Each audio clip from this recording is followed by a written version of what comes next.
I'll be honest, I read light novels for the cheap thrills.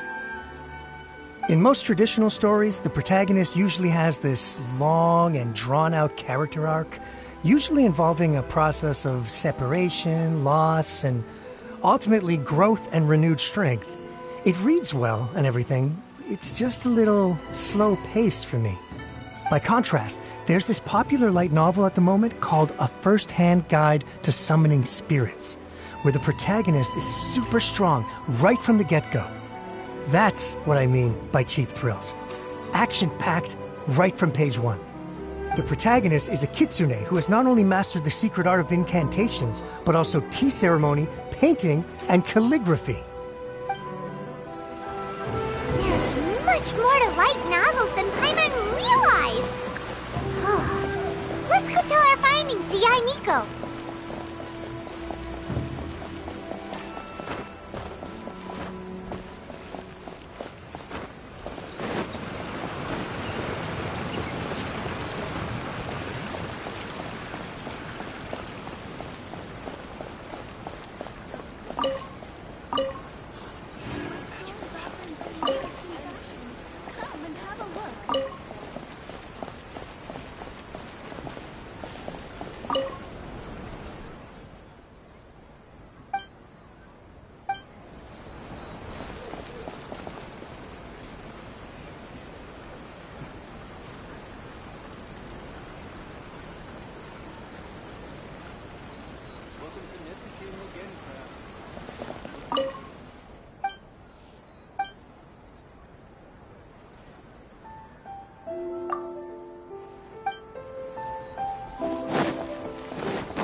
There you are.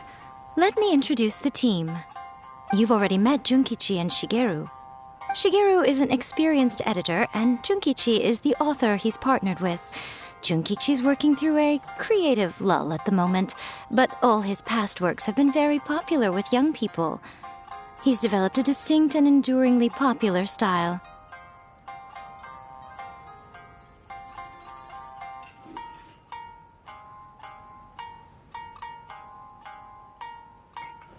Satomi is Yae Publishing House's ace in the hole. Her specialty is that she can write all kinds of completely different stories and all under different pen names. As for what those names are, well, that's a trade secret. They will be teaming up with us to collectively create the novel that knocks A First-Hand Guide to Summoning Spirits off its perch. So, feeling better about my plan now? Uh-huh. It definitely makes sense. Now then, tell me what you found out about readers' preferences. All very true. An original core concept, a fast pace, quality illustrations, and lots of action. This is the formula that will guarantee good sales numbers. More importantly than that, even though it's a work of fiction, we have to deliver a sense of realism. Paimon followed pretty much all of that, but there's still one question. What are we actually gonna write about? For example, we know we need an original core concept, but how do we come up with one? Before you can answer that question, you have to understand your target audience.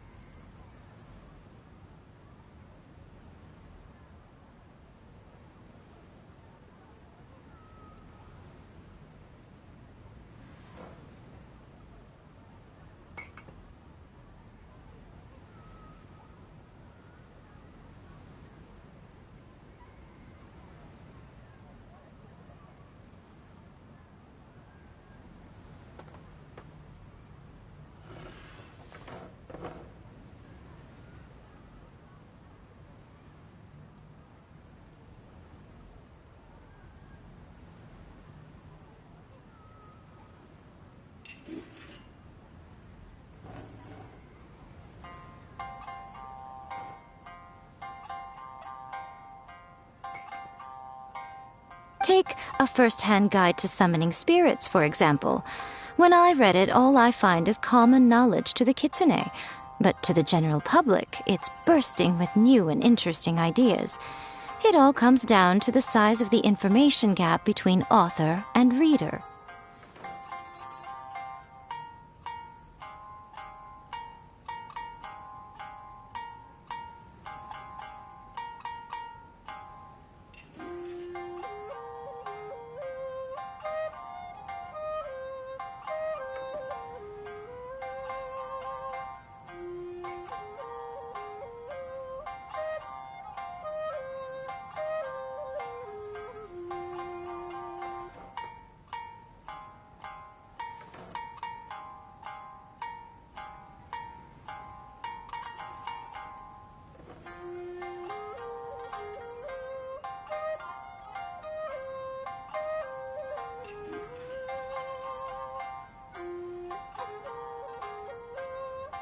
As a traveler, there must be a great many things you know that are complete unknowns to the people of Inazuma. What is commonplace to you may be fresh and original to them. Oh, right! So maybe we can take inspiration from our time in Mondstadt and Liyue. But that would make it a completely different genre than a first-hand guide to summoning spirits.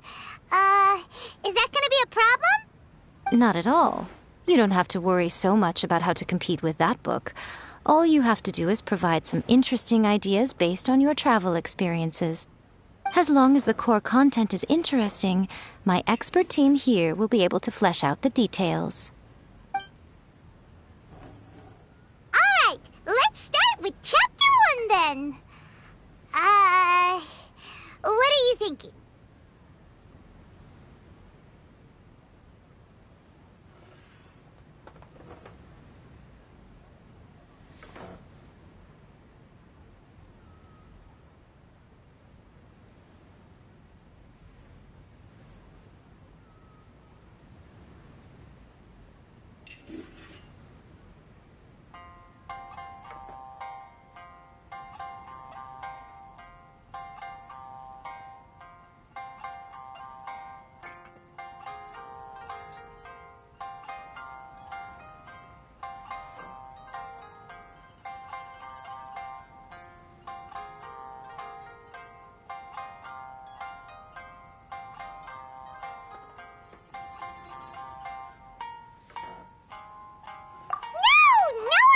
Go for that, no matter how you tried to play it. Out of a maximum of 10 points, I'd give that a 9. Is there really flying emergency food in other worlds? How does it taste? And how do you cook it? It's a strong opening, an easy way to grab the reader's attention. Never underestimate the appeal of culinary-oriented subject matter. Food, after all, is a topic that everyone is interested in. Hey! Good job, little one. You're not only drawing on your own experiences, but it seems you're filtering them through the lens of the kinds of light novels you've read in the past. I think you really understand what we're trying to do here. Thoughts from the experts? Are we able to work with this general framework to make an interesting story? Yeah, we think it works. I tend to overcomplicate the core concept if I'm not careful, so this deals with that problem. That's good. Okay, we're done with Chapter 1. Let's move on to Chapter 2.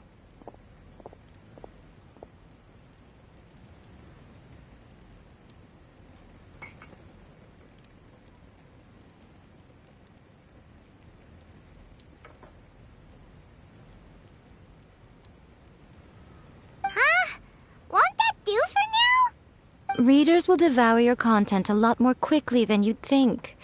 If we don't keep delivering the goods now we've caught their attention, all our hard work so far is in vain. Hurry, Chapter 2, let's go. Can't you see that Satomi is waiting? Huh? What's wrong with you? You don't look so good. What a pity.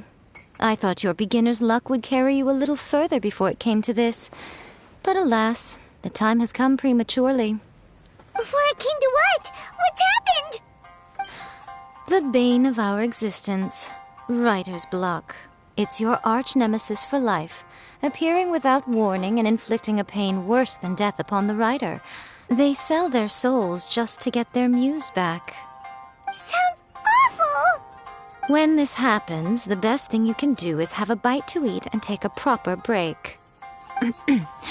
Boss, get me a plate of fried tofu, and get some kushikatsu for these two. Just the basic kind will do.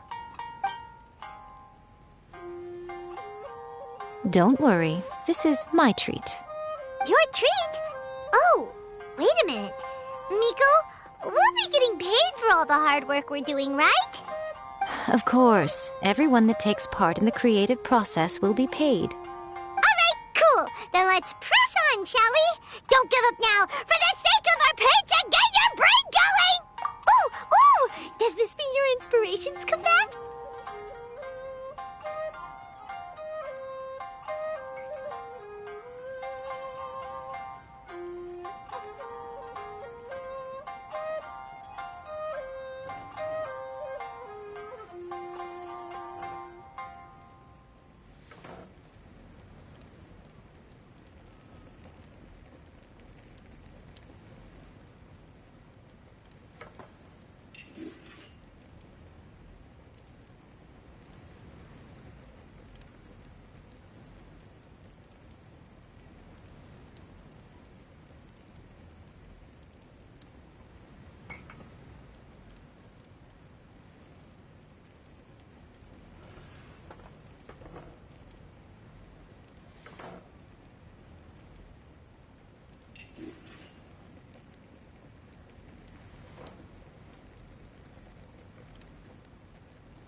The protagonist arrives in Liyue and befriends a young man who doesn't have the money to pay for anything. Only later do we find out that this young man is none other than Rex Lapis himself.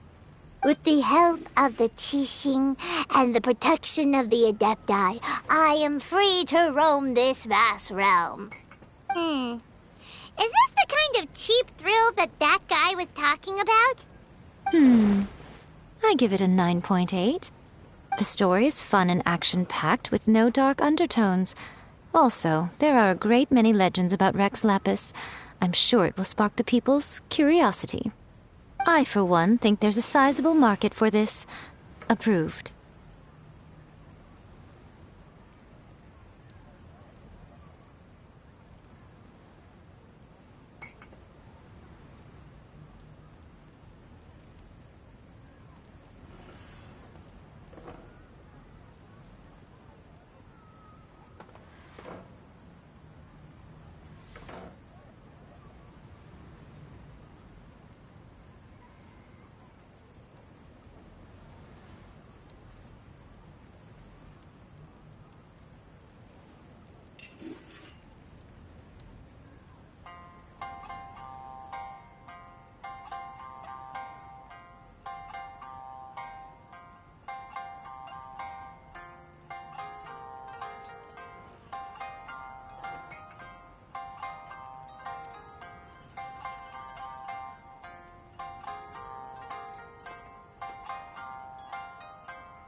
Let's just hope Zhongli doesn't mind. Great. Well, now Satomi can get started on that. Leave it to me, Lady Yai.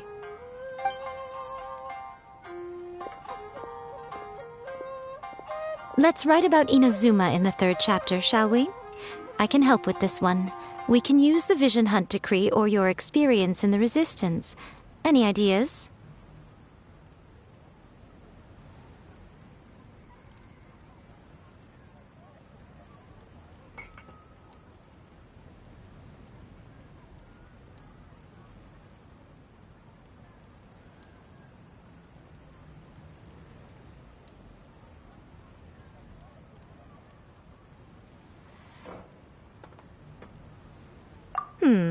Clearly very closely based on your own personal experience, with no major changes at all.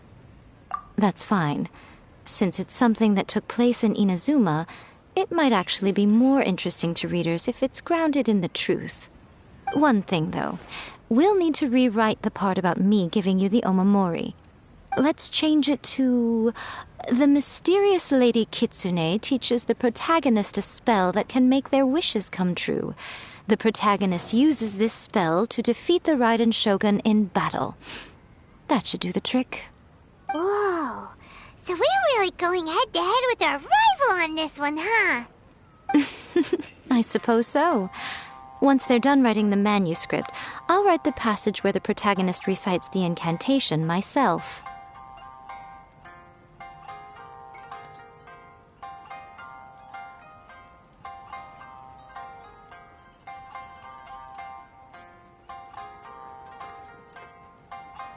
Are we done then?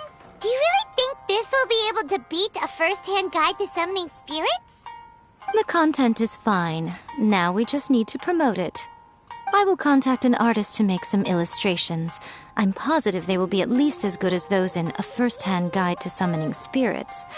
We'll also need an endorsement on a paper band around the book. I can get the wonderful Ms. Hina to write that. She runs a regular Q&A column in That's Life magazine. The people of Inazuma absolutely adore her. You're free to take a break while the creative team is doing their work, but please go by the Yai Publishing House at some point to commission Ms. Hina for that recommendation. Once our light novel is complete, let's meet at the writer's submission event.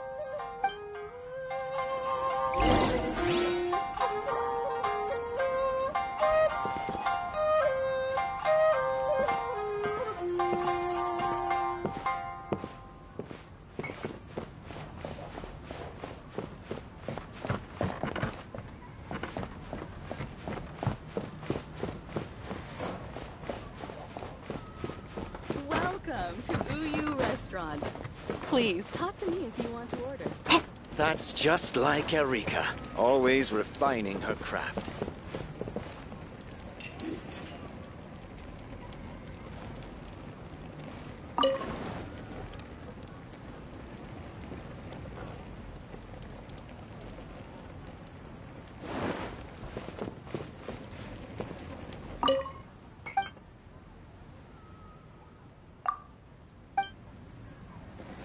Welcome to Uyu Restaurant.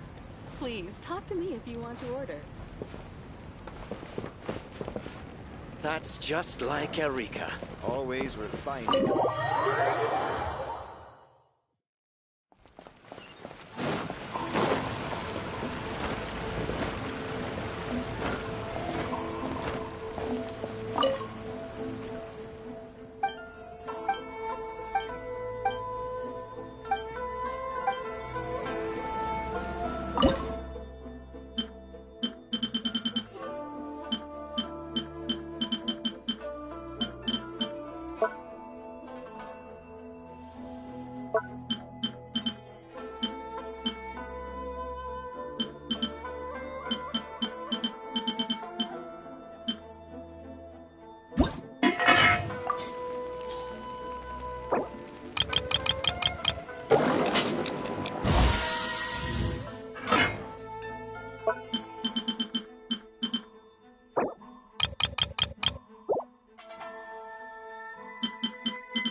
Miss Hina doesn't usually do endorsements, but since it's Lady Guji that's asking, we'll see what we can do.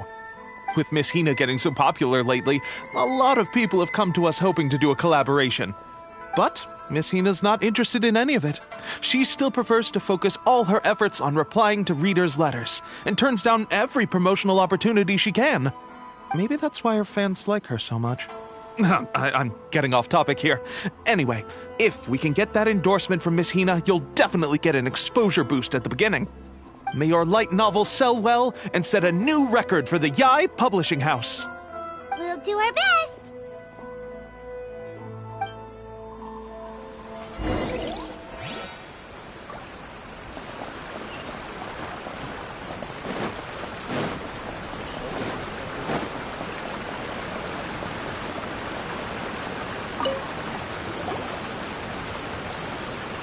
Are you sure you'd like to submit this entry? Let me see. The Miraculous Adventures of the Traveler by Thousand Hands. What a strange pen name. Definitely your doing. Having been around you so much recently, Paimon's slowly starting to understand your unique tastes. What do you mean, strange? It took a lot of work by a lot of different people to get this thing finished. Don't you think it's a very descriptive pen name? We'll get this printed as a matter of priority and conduct trial sales in pilot locations throughout Inazuma. I'll announce the sales numbers in 3 days. Uh-oh. Paimon's getting a little nervous now. Do you really think this is gonna work? That's right. Be confident in your work. That's exactly how a light novelist should be. Okay, then I'll sign you up. Please come back in 3 days for the results. Thank you all for your submission. I wish you the very best of luck.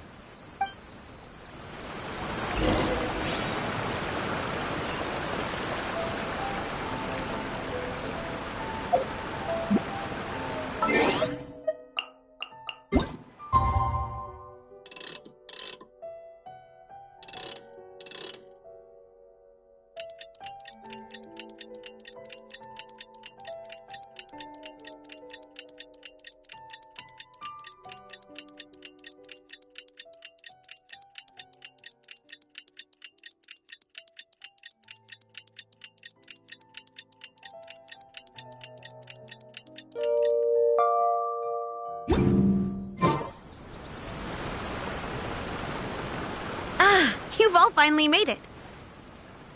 Good news, everyone. I just received word that your light novel is flying off the shelves. Multiple sales locations are asking when we'll be printing more copies. Woohoo! That's great! This level of success is an amazing accomplishment for a new work. Most new books don't sell 30% of what you've sold. I have free copies for each of you here. Please take them. The payment will follow shortly, and I'll notify you to come and collect it when the time comes. Oh yeah! The whole reason why we made this light novel was to combat the influence of a first-hand guide to summoning spirits. We sold a lot of copies, but it doesn't feel like we accomplished our goal. How do we know whether it worked? Oh, don't worry. The change is already underway. Shh. Listen to what the people around us are talking about. The conversation has already moved on, hasn't it? Hey guys, Have you heard about this latest Kaidan thing doing the rounds? You just need to recite the incantation from A First-Hand Guide to Summoning Spirits at midnight, and your wish will come true! Oh, that? That's a throwback. That's old news, man. No one's talking about that anymore. The Secret Spells of Lady Kitsune is the new hit thing. I've already memorized all the incantations. The Secret Spells of Lady Kitsune? What's that? You haven't read it yet? Okay, so supposedly, if you recite the spell in there on a moonless night, you'll receive protection of the Kitsune and all the other powerful yokai. They can make any of your wishes come true. I heard that the incantations in A First-Hand Guide to Summoning Spirits have weird side effects. This one guy wished for a load of mora and got it, but then one night it all turned to leaves and he developed a high fever. They actually had to use one of the secret spells of Lady Kitsune to get rid of the discomfort. That proves that the incantations in this book are more potent than the ones everyone was trying before. Pretty much everyone I know is desperate to try it out. Just waiting for a moonless night. Really? Well, I better go and prepare too. Well, feeling less worried now? Wow, you're right! Everyone's shifting focus! But what's this moonless night that they're talking about? Hyman doesn't remember that detail from the brainstorming session. This is something that will become very important to us further down the line. All right, it's time to move on to the next phase of the plan. Eh? There's a phase 2? Of course. Behind every book that hits the market lies an author, right? Oh yeah, if we leave him to his own devices, he might just write another guide to summoning spirits. Also, we still need to figure out what his motive for writing it was. Exactly. That's what we need to take care of next. Fortunately, I've already managed to identify the author. He's a failed light novelist named Tomoyuki. But when we went to ask him about it, he had no recollection whatsoever of having written the book. Yes, this is another case of possession. Only this time, whoever possessed him actively sought him out. After his novel submission failed, he was walking aimlessly in Araumi. In frustration, he shouted out, "Please, someone, anyone, help me write a truly amazing novel!" After that, he lost consciousness. But the spirit that wrote the book has already left him now, right? So what are we supposed to do? Simple. It wrote a summoning incantation in the book, didn't it? So we can just use its own method to make it manifest itself. And you, my little friend, are the perfect candidate for this role. Oh, what are you talking about? The fun's just about to begin.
place? The ideal spot for a little meet and greet with a certain elusive author. This is the place where we are most likely to succeed in summoning the spirit. Really? But it feels so eerie here. That seems rather fitting, considering that we are dealing with the spirits of the deceased here. What are you so afraid of, honestly? We're finally about to meet the true author of a first-hand guide to summoning spirits. Aren't you excited? Paimon's heart is pounding, but Paimon's pretty sure it's not because of excitement. Come on, in we go. Hey, wait up! Oh, Paimon's scared. Stay close by, okay? Don't leave Paimon all alone.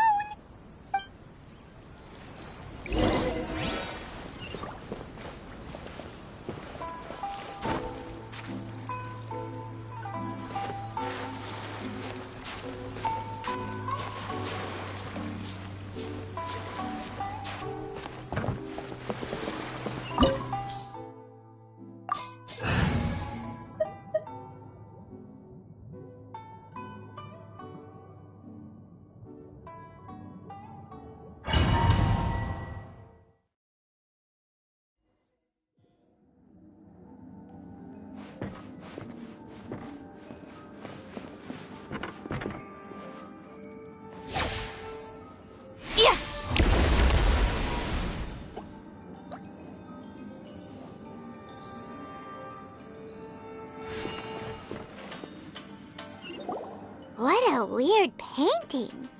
Miko, do you know what it's supposed to show? Probably a scene from ancient Inazuma. It's a good piece of artwork and all, but it's also kinda eerie. So it's a bit scary. Looks like the artist signed their name. Rakusai? It's not very clear. Let's go inside and take a look.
Right here. Emerge. Fall before me! Right here. What a nuisance. Right now.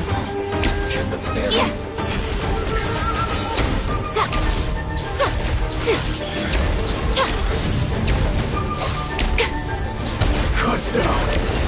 Like this.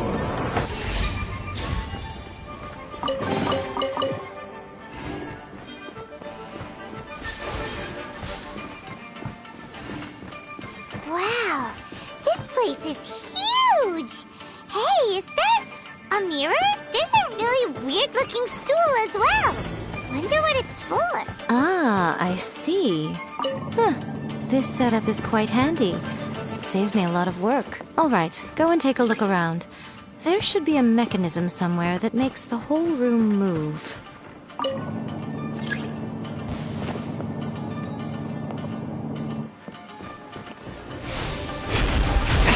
Right here.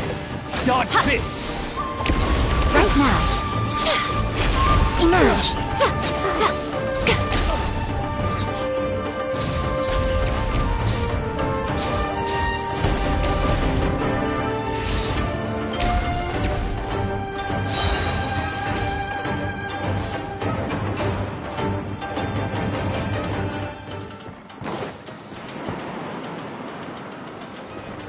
What's Right here.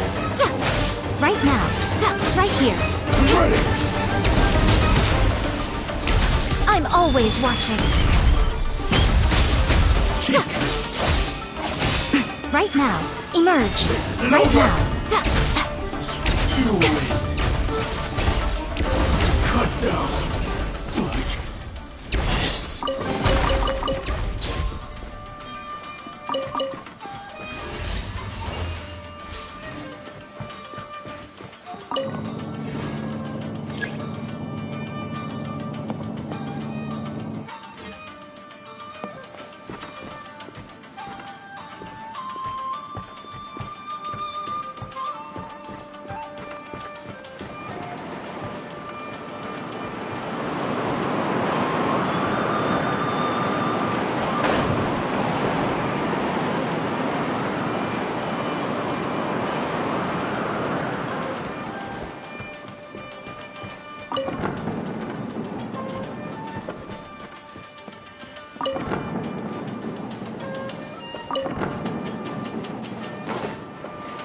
Emerge. Trouble. Come on now. Right here. You're open. Emerge. Right now. Right here.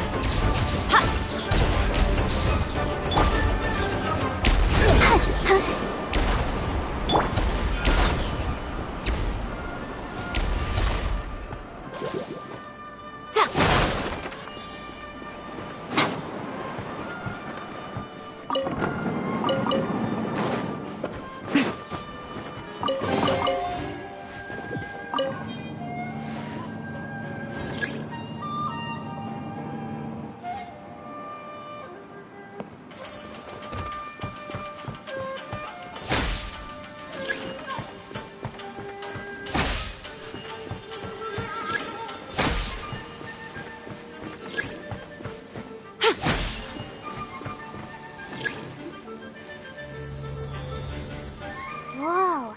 It's that painting we just saw. It's turning this way along with the whole wall. It's getting eerier and scarier. What is this place? Okay. Next I will show you a secret kitsune spell. This painting is a swift summoning medium, which means I'll be able to skip many of the more tedious steps. The murky mirror reflects the view of Inazuma in a bygone age. Spirits stirred by the sight of the past will be easily drawn to it. You're up next, little one. Come on, sit yourself down here.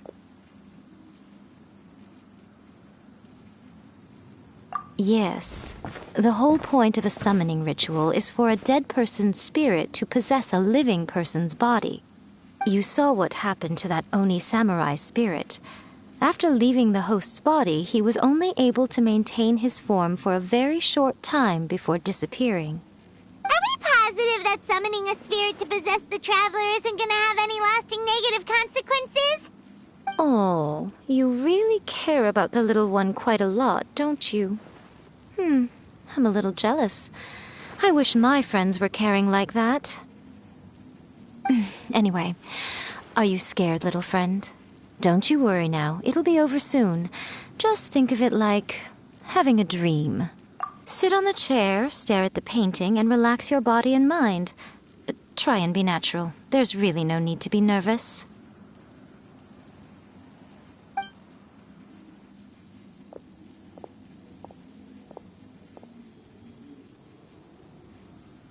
It's like she's sitting inside the painting.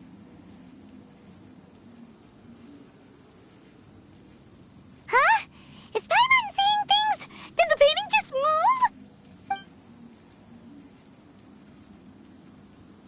Recite the incantation in your heart, little one. Also, you'll need to have some intense thoughts going through your head. A wish, for example. Now, what kind of wish do we think it would take to summon forth the author of A First-Hand Guide to Summoning Spirits? Anyone? Probably something to do with writing? Very good. The wish needs to be heartfelt, though, so let me help add a little realism to the equation. The book is selling exceptionally well, Traveler, but we're going to need an outline for Chapter 4 as soon as humanly possible. When is the earliest that you can turn it in by? The painting is moving again! What the...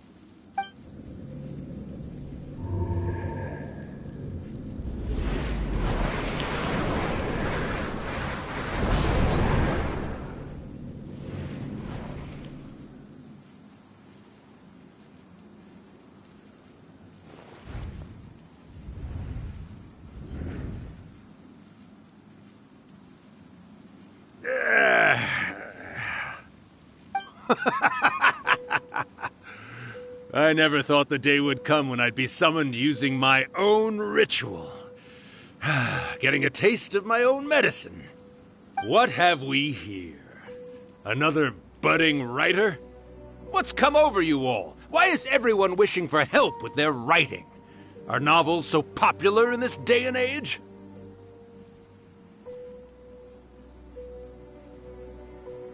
We got you! So you were the one who wrote A First-Hand Guide to Summoning Spirits. What are you trying to do, Why'd you put that summoning incantation in the book, huh? What's your game here? Huh? What's this? Oh, I see. No wonder this felt so familiar. I've walked right into your trap, haven't I? You ask me what my game is here? Well, of course.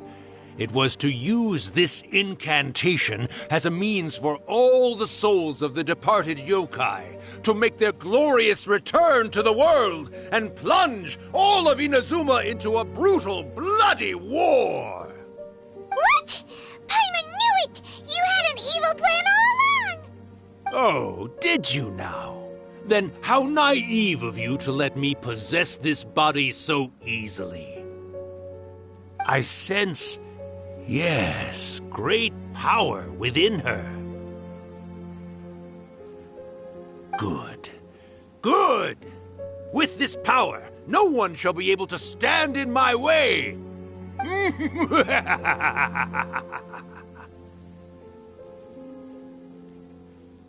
up! Quick! Wake up! We gotta stop him!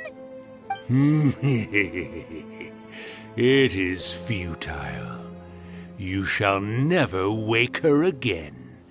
This body now belongs to me! Hey! Come on, wake up! Don't let him take your mind! Miko, think of something! Miko! Miko!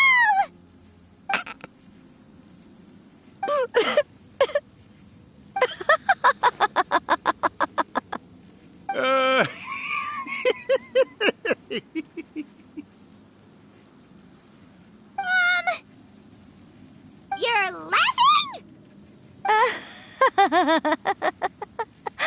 Oh, Rakusai, you haven't changed a bit. You caught on so quickly. Too perfect. Well, you made the face enough times that I couldn't exactly miss the hint. This is what you were going for, yes? Never one to stand on the sidelines of a good spectacle, are you? Always got to dive in and fan the flames, huh? You mischievous little kitsune, you. Look what you've done to this little flying one here. Oh, poor thing scared witless. You were having plenty of fun playing the bad guy a moment ago. Now you're trying to blame it all on me? Rakusai? Miko, you guys know each other? Yes, we do. Of course we do. Allow me to formally introduce the author of A First-Hand Guide to Summoning Spirits, Urakusai. No, wait. To be more accurate, it's Urakusai's memory. Memory?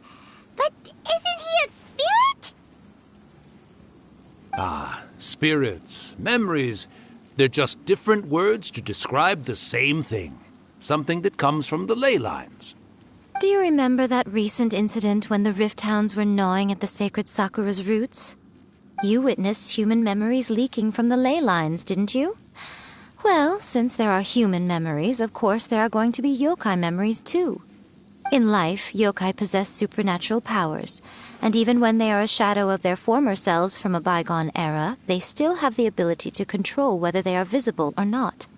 Typically, yokai memories survive longer in the world than those of humans. Indeed, indeed. I was wandering around the sacred Sakura's roots when I suddenly heard someone yelling, "Please, someone, anyone, help me write a truly amazing novel." It piqued my curiosity, so I popped inside his body and wrote a novel for him. So that's how it happened. But why did you include a summoning incantation in the novel? Oh, little one. Not to toot my own horn here, but when I was alive, I wasn't just another kitsune, no. I was a mighty and powerful Daiuko. The memories of other yokai can't possess human bodies at will like I can. But with this incantation, they can go one last little joyride in the world for a couple of days. Anything they're still itching to do, they can go and get it done. But... She's trying to say that all the commotion this causes is likely to be a great disturbance to the humans. Disturbance? I guess you mean that we might leave them with some broken dreams after we leave, hmm? Oh, yes. And they might have a fever or whatever. But you know, I actually think that the most admirable thing about human beings is the way that they go out and shape their fate with their own two hands, given that they're not born blessed with the same powers that we enjoy. As for those who would rather draw on external power than seek to improve themselves, it's quite right that they learn their lesson eventually.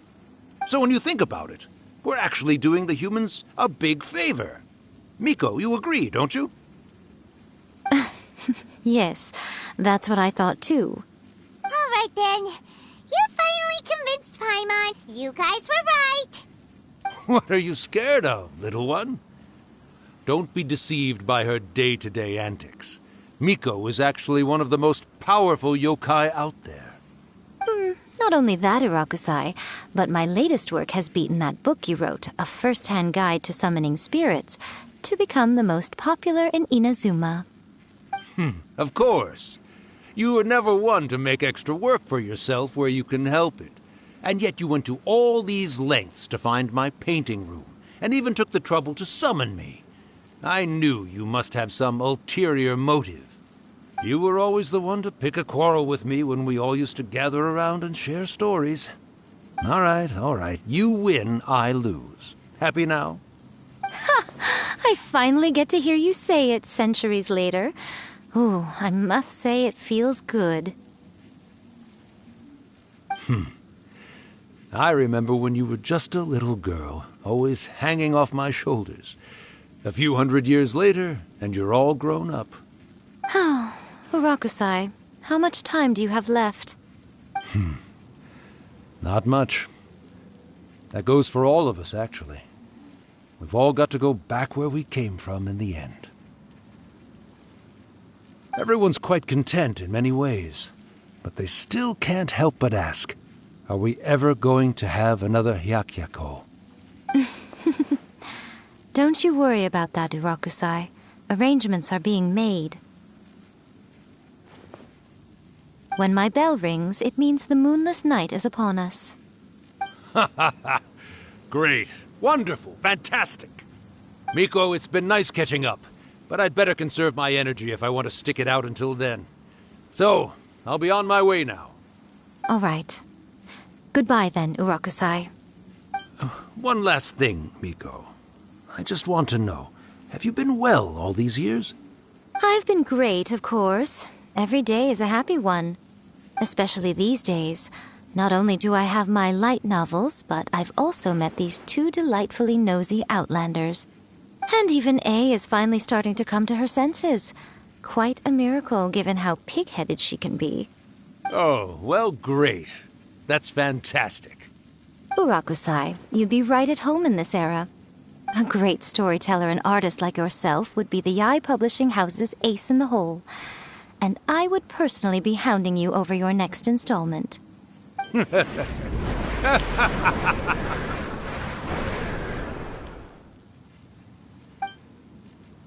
He disappeared.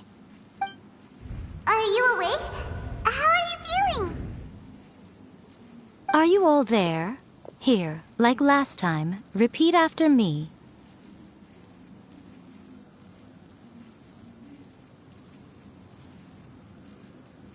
Oh, you beat me to it.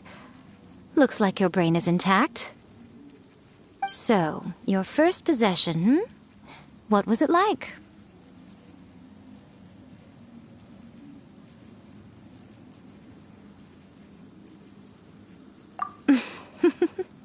Good. Saves me from having to explain everything again. Hearing Rakusai admit defeat has put me in the most wonderful mood. In return, it's only fair that we make sure to deliver on what they're all hoping for. Yes, though they only represent a tiny proportion of the memories in the ley lines, it will still be quite a sight to behold when the time comes. Since you've come this far, why don't you do one last thing for me, I'll need your help with the ritual. You cannot be serious, Miko! After all that, you still have more errands for us? Huh! You guys teamed up to scare Paimon just now. If you think Paimon's gonna do anything you ask for, think again! Aw, come on. I'm really only asking you to finish what you started. Besides, your paychecks are still in my hands. Paimon's paycheck? Well, there's no way out now. We're in too deep.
This world, a fleeting shadow.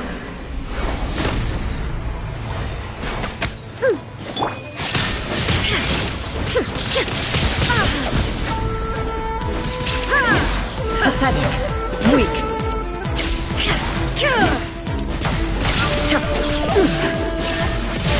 Illusions are but distractions.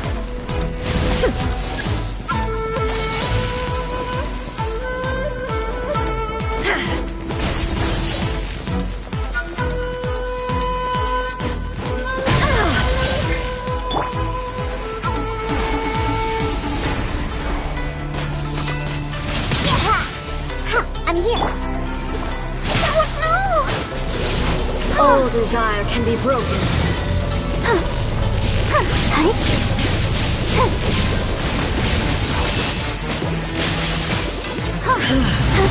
This body is eternal. Let's go! Purge all obstacles. Torn to oblivion. Perish.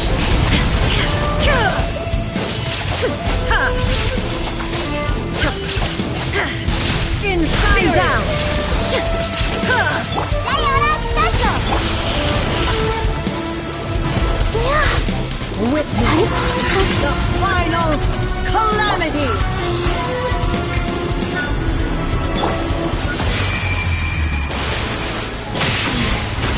The mortal plane of fleeting joy.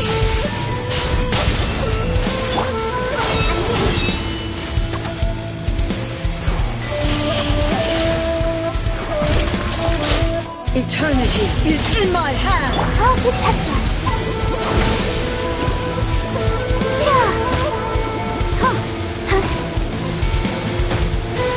I can't stop now, they need me! Sister... Propagate! Illusion! Think you can bully me? Ruin follows my blade!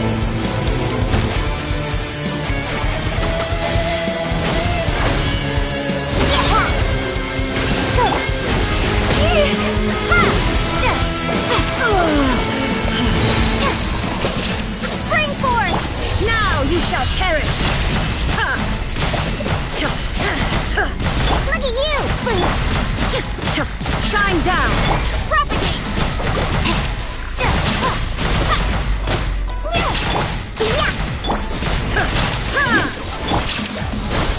Inferior. Be gone! This ends now. Weak. Scatter!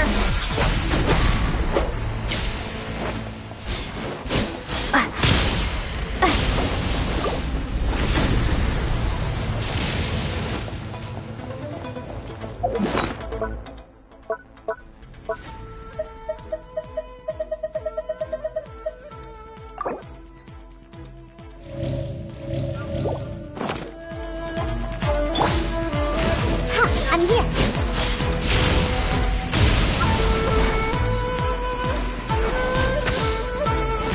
The eye sweeps the lands. Illusion shattered.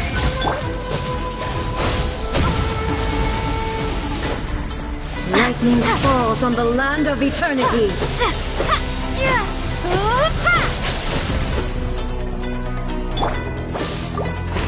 Strike dead.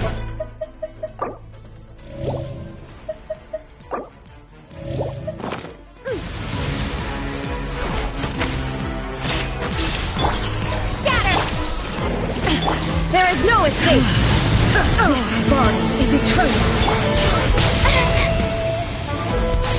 In spirit!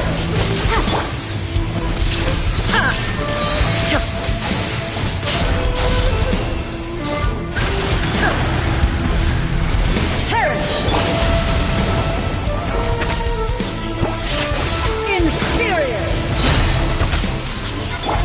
Illusion shattered! Special! Witness the final calamity!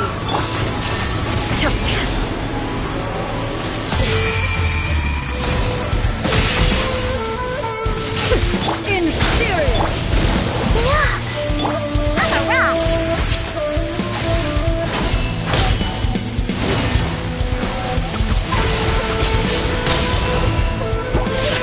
There is no escape! Let the show begin.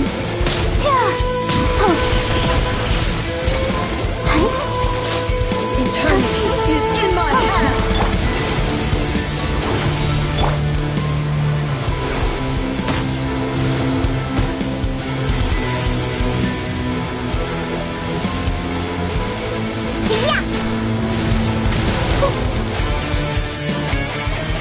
Inferior! Shine down! Scatter! Germinate!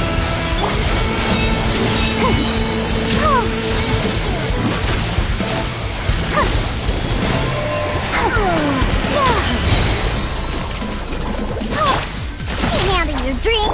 Illusion shattered! Inazuma shines eternal!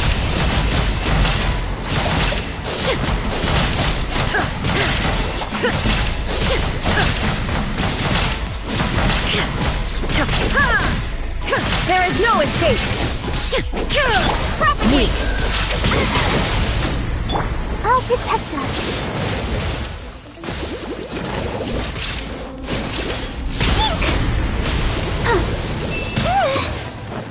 Inferior.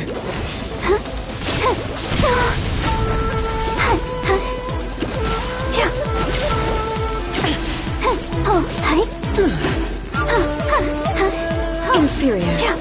The eye sweeps the lands. Scatter!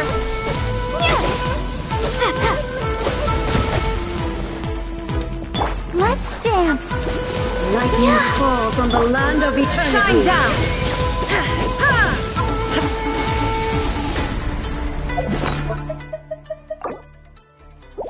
Inferior.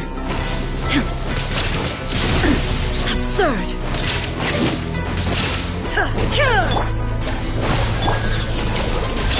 Illusion shattered.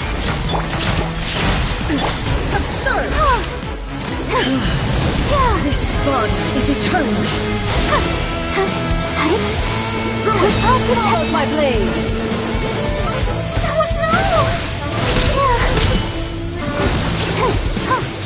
There is no escape.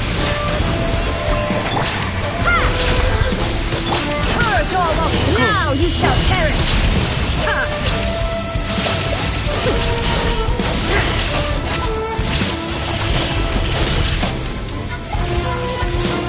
Witness. There is no escape. Calamity.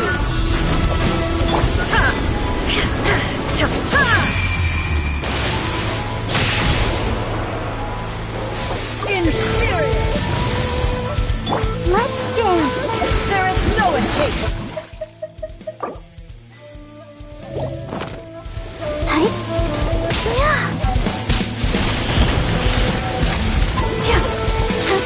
Eternity is in my hand.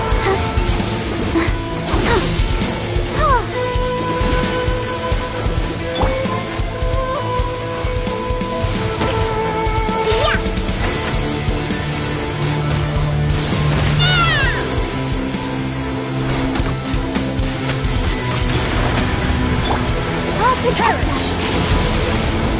Yeah. Go. Where'd that come from?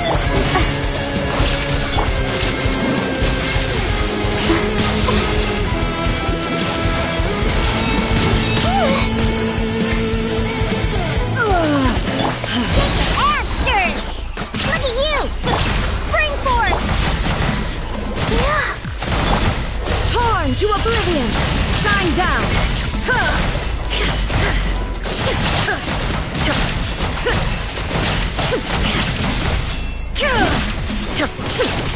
There is no escape! Inferior. No! La la la. Gone! Illusion shattered! Pathetic.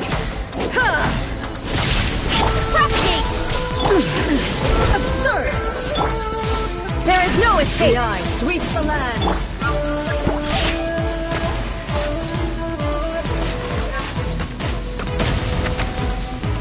Inferior.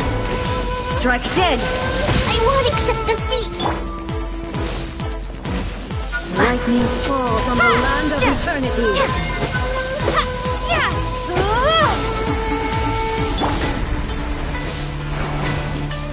Illusion shattered! This bond is eternal! Inazuma shines eternal!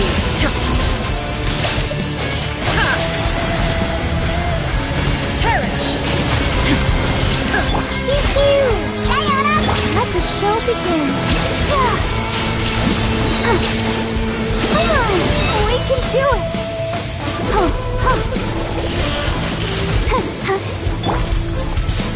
Witness the final calamity!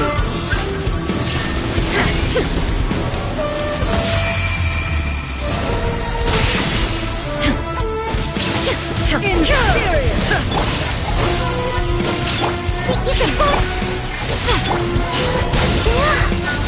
Ruin!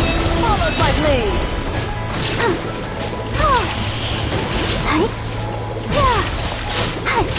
Eternity is in my hands!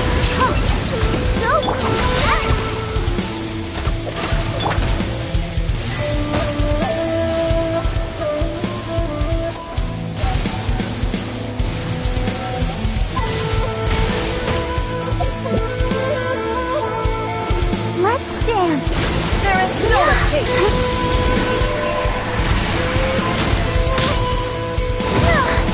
Go, Barbara! Yeah!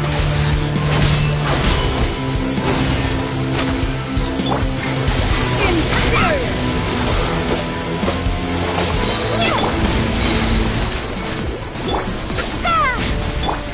Now you shall perish! Only emptiness awaits.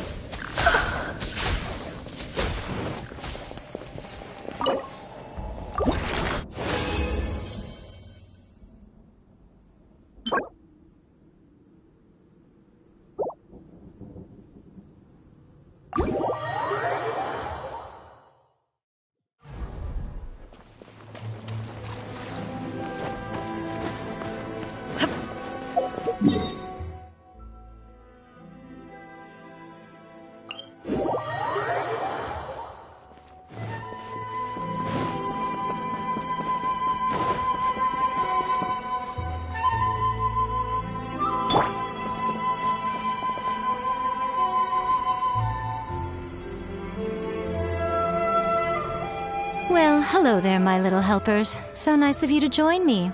You're right on time, too. As if we had a choice. We just want our paychecks. So, Nico, what exactly do we have to do to make this Hyakyako happen? Also, to be clear, we actually have no idea what it even means. It might sound ominous, but to put it simply, the Hyakyako is just a gathering of the yokai. Back in the day at yokai gatherings, once everyone had had plenty to drink, one by one they'd start soaring into the sky with their yokai powers. There were so many of them that their silhouettes would block out the moon. But now, the yokai memories that leak from the ley lines are weak. They are no longer able to fly. So I will be performing a convocation ritual for them, gathering all the wandering memories together in one place. When the time comes, they will gather in the sky above the Grand Narukami Shrine. Once their energy is spent, they will be satisfied and return to where they belong. All the preparations for the ritual have actually been made well in advance. Remember the incantation and the mention of moonless night that I added to our novel? Oh, yeah! Something about reciting the secret spells of Lady Kitsune on a moonless night. That's the one. Actually, it's not a wish-granting incantation at all. It's a spell to help calm the ley line memories. When that time comes, let's all pitch in and help send them on their way. I will start the ritual preparations shortly, and at that time, I need you to do two things. First, tell the shrine maidens to leave the mountain. During the Hyakyako, a whole swarm of yokai memories will be hanging around in the air above the Grand Narukami Shrine. Having the shrine maidens leave avoids the bothersome issue of someone potentially getting possessed. After that, I will commence the ritual, and the memories will begin to congregate. This will take some time. I need you at the foot of Mount Yogo during this part to keep an eye on nearby monster activity. The memories are normally dispersed and don't pose a threat, but when their energy is concentrated, it is likely to disturb the monsters. They may see this as an opportunity to try and make it up the mountain. I need you to fend them off so that that doesn't happen. All right, got it. Then what? Well, if at that point you felt like coming to the shrine and getting a close-up view of the yokai, I wouldn't say no. Okay, let's get going.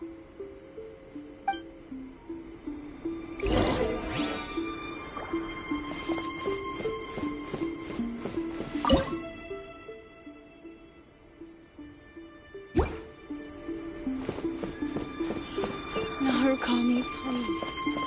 See that he stays safe. Descend the mountain? Are those Lady Kuji's orders? Yep, Miko said the ritual she's gonna perform soon might pose a physical danger to you all. I see. I'll evacuate everyone right away. What about you? We'll be taking care of a couple other things for her. And once we're done with that, we're gonna come back and do the ritual together. It seems like Lady Guji places great trust in you. Lady Guji's never allowed anyone else to be in her presence when she's conducted rituals like this in the past. Thank you for helping with the ritual, and good luck. Don't worry, we're much stronger than we look. Miko's about to start the ritual. Come on, let's go deal with the monsters down the mountain.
These monsters look really riled up.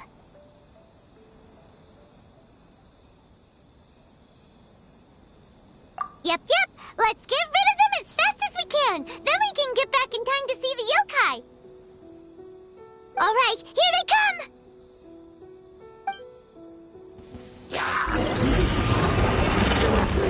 Oh, no! Oh.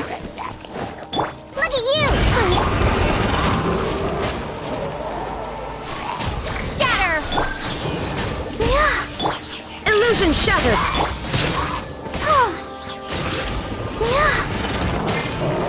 Let the show begin. Propagate! Yeah! There is no escape! Torn to oblivion!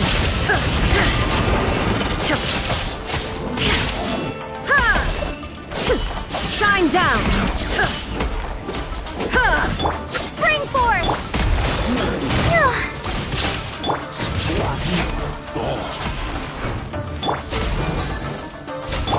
There is no escape!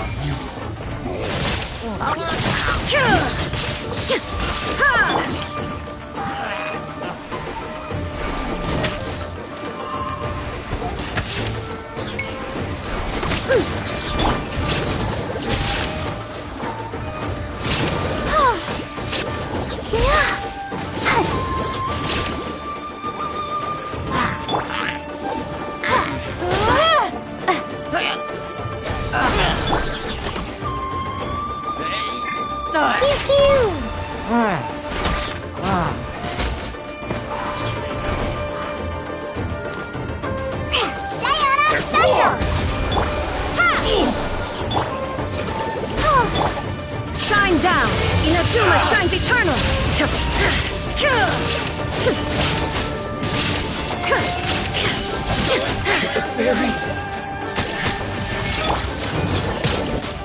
I'll protect us.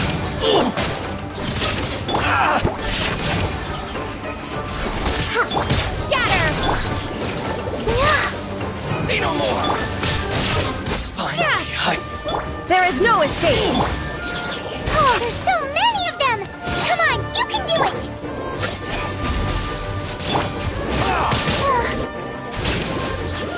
I dare you! Illusion shattered! Watch your step! My blade! Allow Look me! at you! Strike first! Now you shall perish!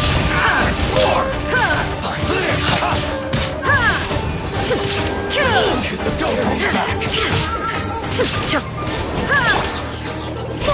Let's dance! Propagate! Watch your step! Alright, that's the last of the monsters! How far along do you think the ritual is? Let's head back to the Grand Narukami Shrine and take a look!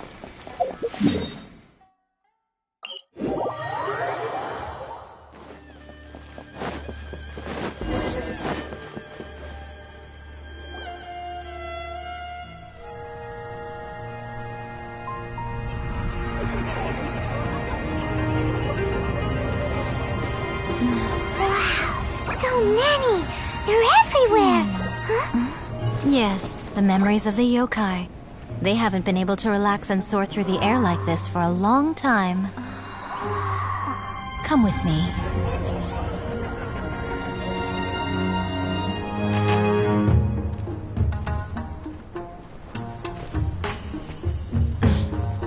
You all right, little one? You look a little nervous. It's just, Hyman's never seen anything like this before! Whoa, they've really blocked out the moon!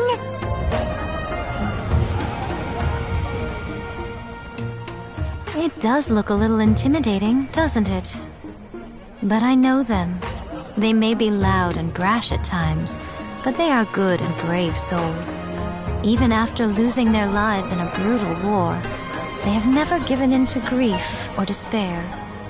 Alas, their time is short.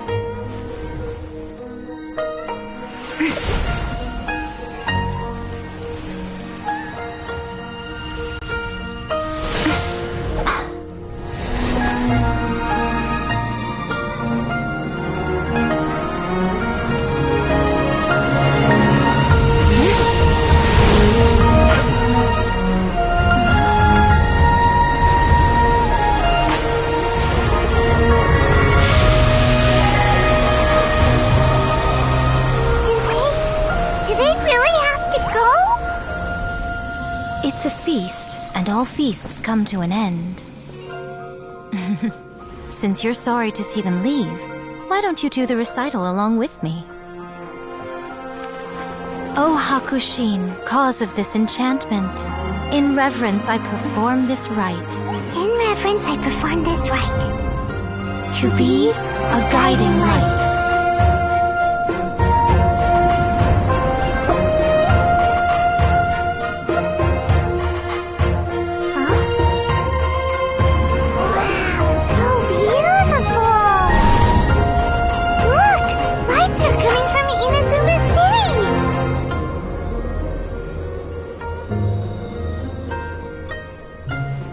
Says, recite the secret spells of Lady Kitsune tonight, and our wishes will come true.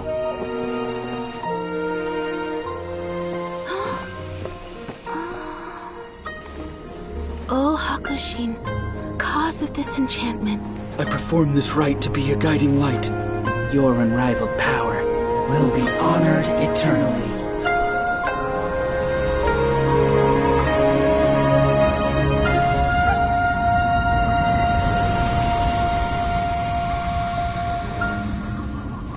Rakusai, you asked if I was doing well.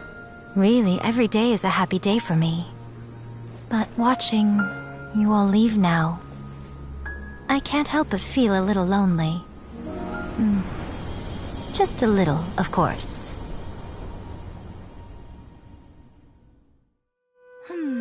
Just as I thought. The ritual went very smoothly. Thank you both.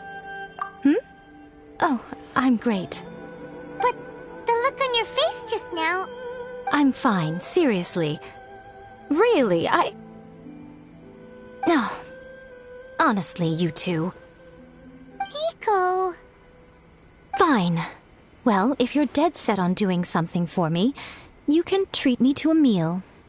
Sure, no problem. A meal it is. Okay.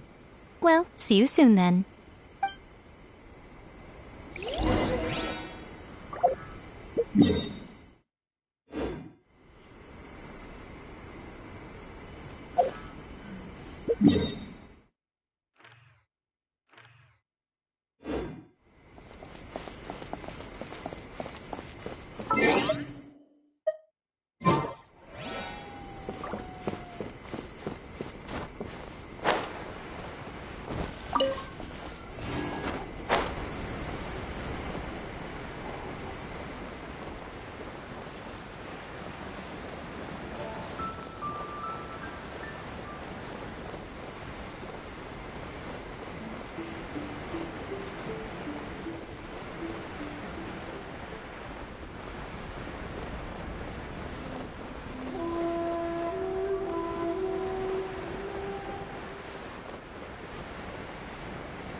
This is not the end.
treasure. All right, Curiosity. You win again.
Treasure? All right, Curiosity. You win again.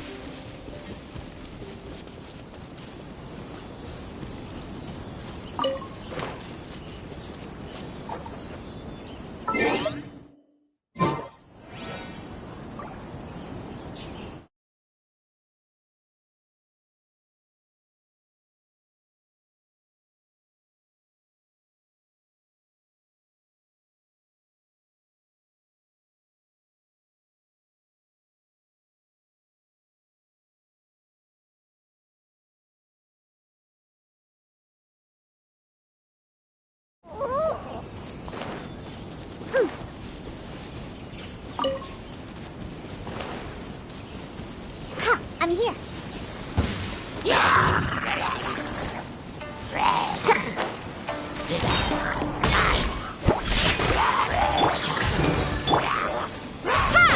Shine down!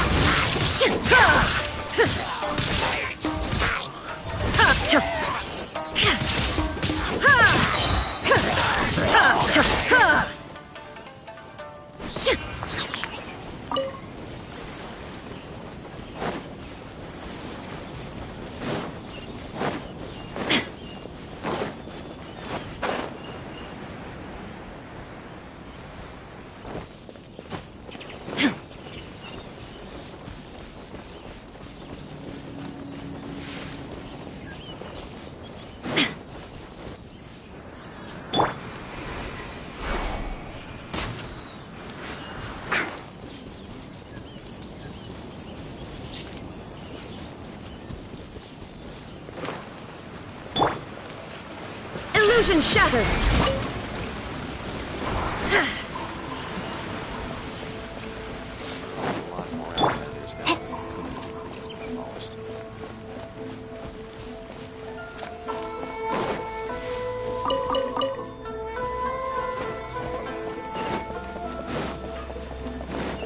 The essence of the Armagnac art is to have the patience to move mountains, willpower to and unrelenting.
down!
I'll keep this close.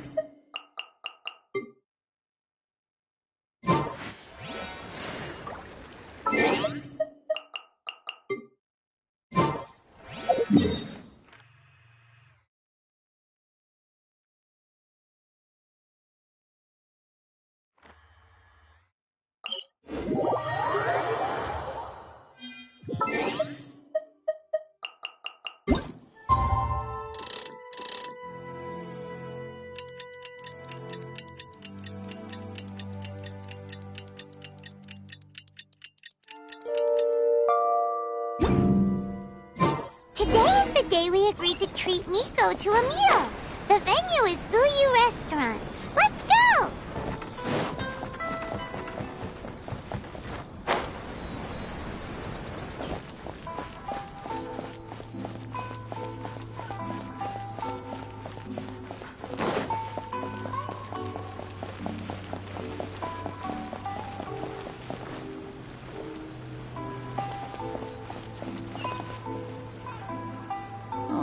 Wait is unbearable. How is the next chapter of the miraculous adventures of the Traveler not released yet?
It was quite a surprise when the moonless night finally came.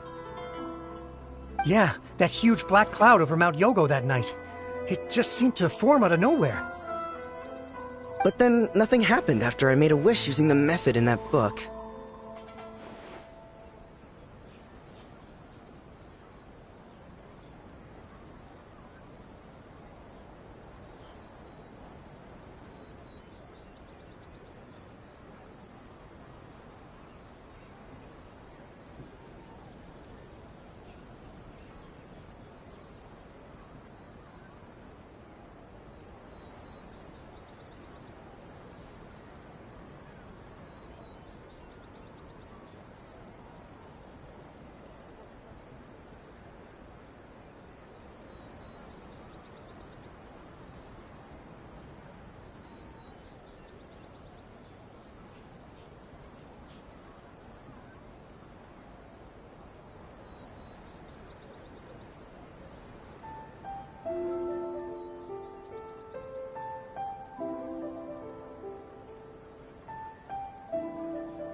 Yeah. I guess light novels are just fiction after all, huh? That night was definitely the nail in the coffin for the incantations from novels fad. Still, something tells me the miraculous adventures of the Traveler will remain an interesting series for a long time to come.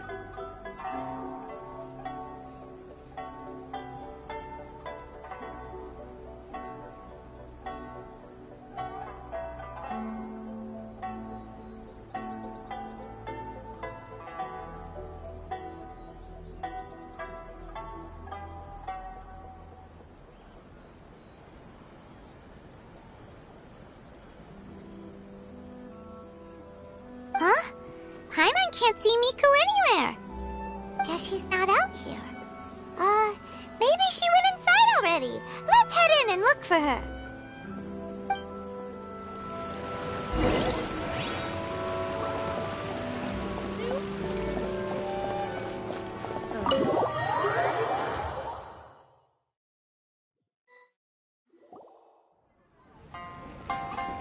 Ah, my little friends. There you are. Miko, what is this? You started eating without us? I did, yes. You're paying after all. The thought of being able to eat the most expensive dishes and drink the finest sake, all for absolutely free? Oh, I just couldn't wait any longer. Ah, boss, see these two faces here? Remember them. They're the ones picking up the bill later. Alrighty. What's gotten into you? Come on, sit yourselves down. You have to try this fish. It's found exclusively in the waters around Seirai Island. They shipped it to Inazuma overnight, and it was still alive right up until I ordered it. Or maybe you'd rather try this? I know. I normally can't bring myself to drink sake this expensive either. If you don't drink alcohol, that's fine too. There are all kinds of fruit juices covering the whole price spectrum. Miko! You are outrageous! Last time we were here working on the novel, all you ordered for us was the plainest kushikatsu! Strange. I remember no such thing.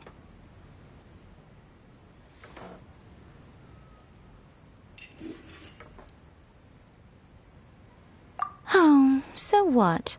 You did offer to treat me to a meal, didn't you? Anyway, I am something of a VIP, you know. Wouldn't you find it embarrassing to treat me anything short of lavishly? Miko, this meal is going to be super expensive! Aren't you afraid we won't be able to afford it? Oh, don't you worry about that. You can most definitely afford it. They're still printing your light novel by the batch, you know. You have quite the generous payment due. What? Aw, darn it! She tricked us into this! Miko was after our Mora from the very beginning!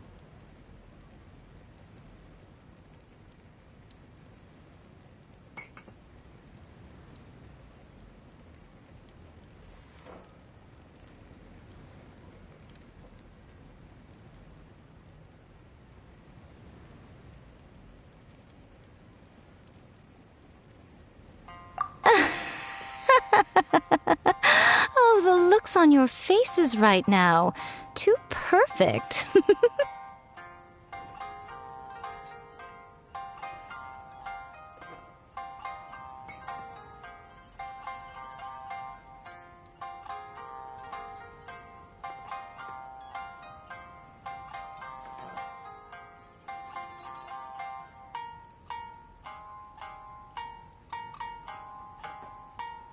Oh, by the way, since nobody's wishes came true on the moonless night, novels with incantations are no longer in vogue. So you'll have to come up with something new for the next chapter of The Miraculous Adventures of the Traveler.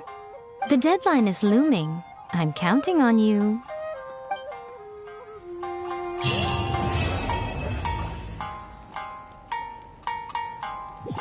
Thank you for the meal. I thoroughly enjoyed myself today. Oh, did I mention? A saw that convocation ritual we performed over the Grand Narukami Shrine. I know she can be pig-headed, but it still took me by surprise when she wrote me a long and sternly worded letter about it, chastising me for taking this whole thing much too far. Ugh, I hardly see what all the fuss is about. Everyone seemed perfectly happy to me.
Here we are. It's also fairly close to where I've been staying. It looks really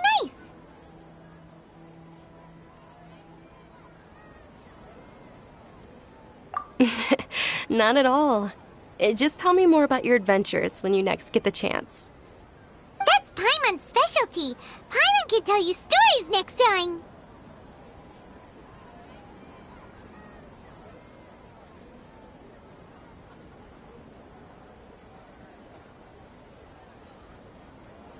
Oh, if you don't mind, how about we all walk around together tomorrow? All of my friends will be working the festival, and Dia is still insisting on her covert protection. Yeah. It'll be pretty hard to relax and enjoy the festival if Dia's constantly hovering over you, right? Then let's meet at the nearby bazaar first thing tomorrow morning. Have a great night. It's a deal. Good night, Dunyarzad. I may be too excited to fall asleep tonight. See you tomorrow. Paimon's starting to really look forward to the Sub-Zero festival too. Will there be lots of yummy food? Oh, no. Thinking about food is just gonna keep Paimon up all night. The earlier we sleep, the better. Let's go inside, Traveler.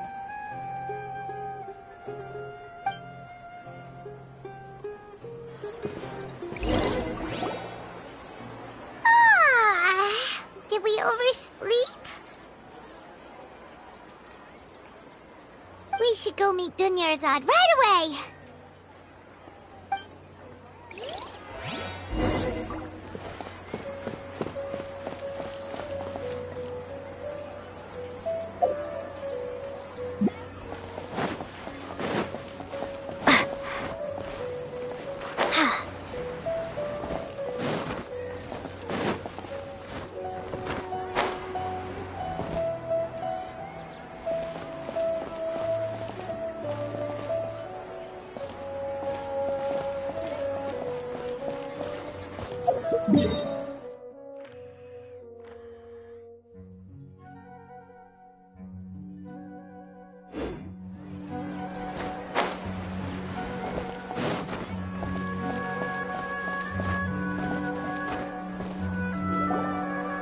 Traveler, Paimon, I've been waiting for you two. Good morning, Dunyarzad.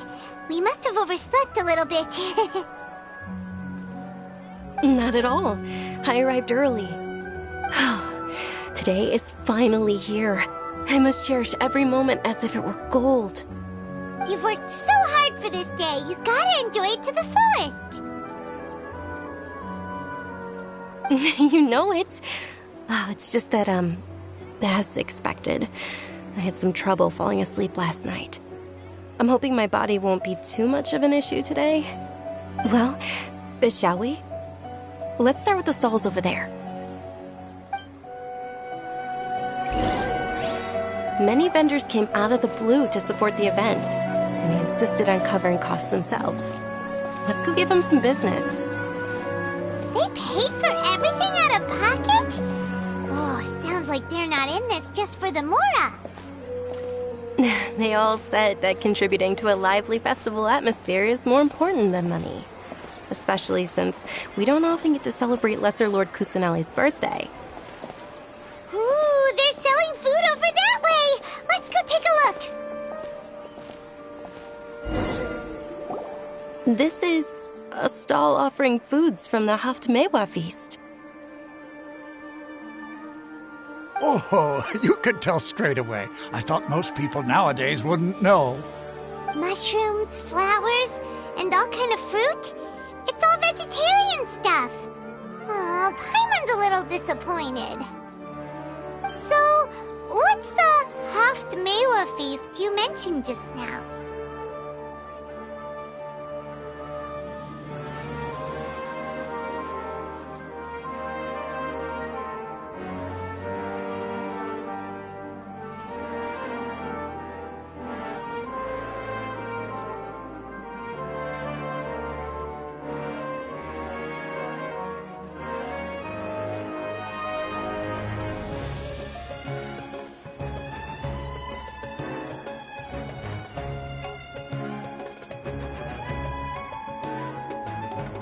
It's another Sub-Zero's festival tradition. People used to set their tables with 7 different foods. Generally speaking, the most common selections were foods like Rukashaba mushrooms, Nilopala lotuses, Sumera roses, Sunsetias, Kapalatas, Hara fruits, and Zaytun peaches. So, the Sub-Zero festival is a vegetarian holiday?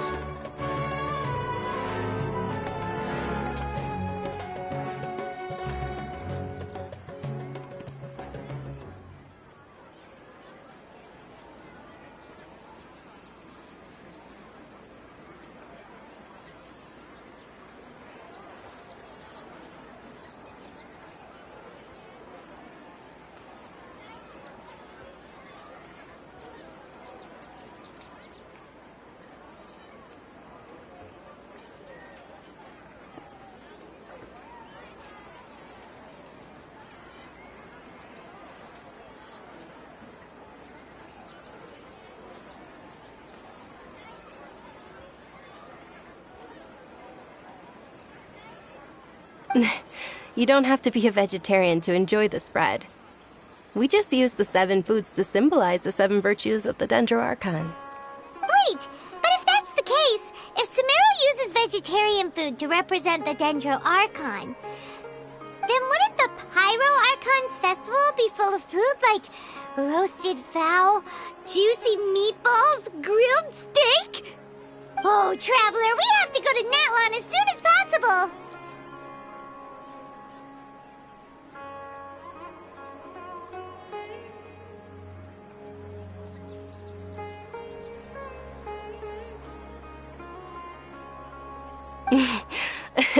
I hope your wish comes true one day, Paimon.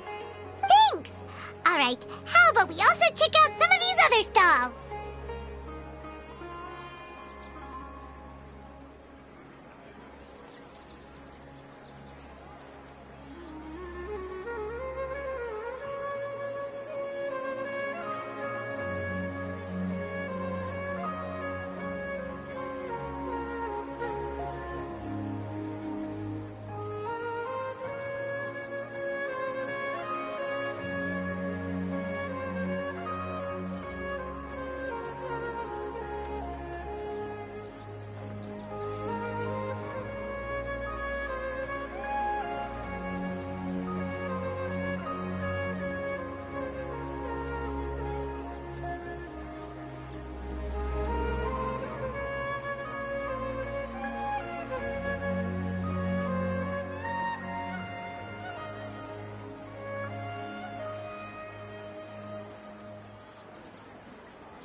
Dear customers, would you like to try your hand at alchemical divination? What's alchemical divination? Those two things sound like they'd be fun to try together.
Right? I thought the same when I first heard about it. It is said to be a mysterious craft invented by none other than Lesser Lord Kusanali herself. So, how does it work? It's quite simple. After you give me any 2 alchemical reagents, I'll use them to perform a random transmutation. Sure sounds random. So random that it will probably fail. That is precisely what we need. After the transmutation fails, your one and only diviner here will interpret the remnants.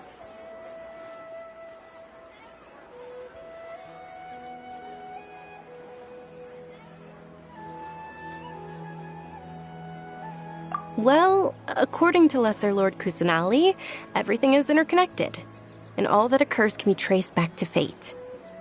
You could say this is a pearl of old wisdom. Why does everything sound so much more credible when Dunyarzad says it?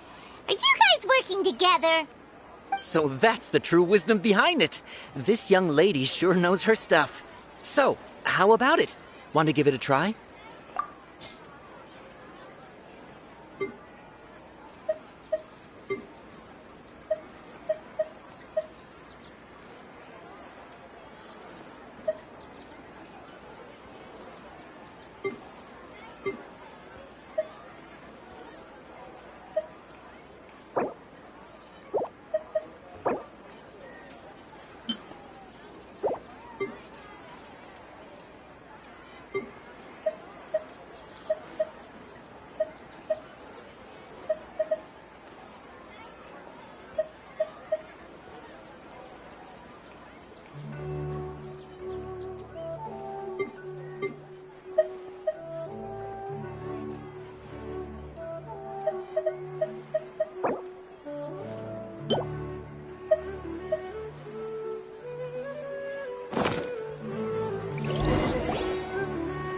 Okay, one moment. It's the moon.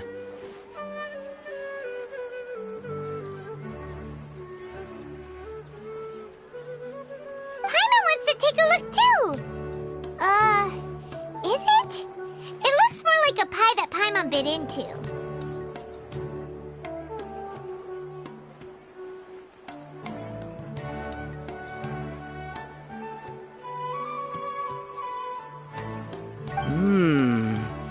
Generally speaking, the moon signifies... It means... Wait a moment. Is he really looking it up in a book? Oh, I remember now.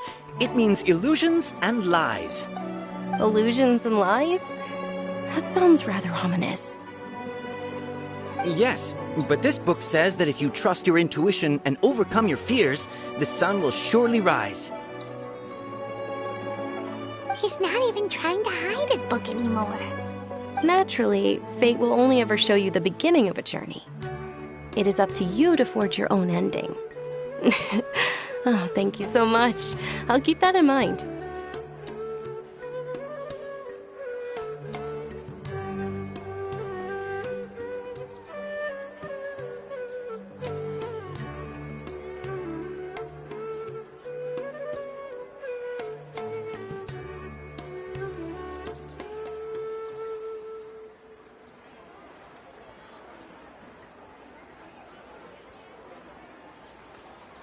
Oh, it's nothing. I'm just learning as I go. Guess that was still pretty interesting. Okay, on to the next stall. They say the Sub-Zeros festival was very lively a long time ago. Large flower carriages used to parade through the city. As they headed towards Port Ormos, people would throw flowers, candy, and liquor all along the way. Dunyarzad's eyes are sparkling right now.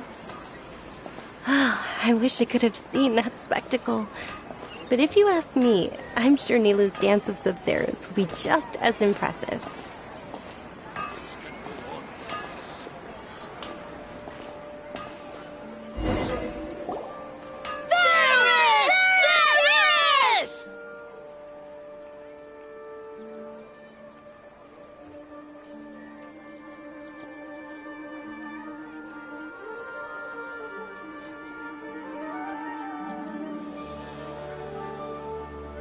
Attention!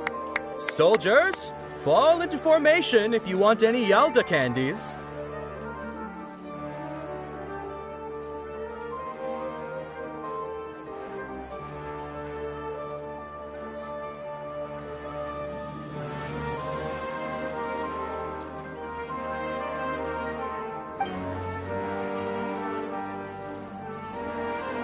It's a weird guy with a weird hat. Hey, it's Dunyarzad! Wow! Miss Dunyarzad, the children love you even more than the Yalda candies. In the few short days it took to prepare for the Sub-Zeros festival, the children have all grown very fond of you. The Hallowed Knight of Flowers. It's an honor that you know my name. Attention! In the name of Ferris, the Knight of Flowers, I commend you on your contributions to the glorious Sub-Zeros festival. All right, little soldiers, take your Yalda candies and don't forget your loyalty to Lesser Lord Kusanali. Dismissed! Yes, Knight Ferris!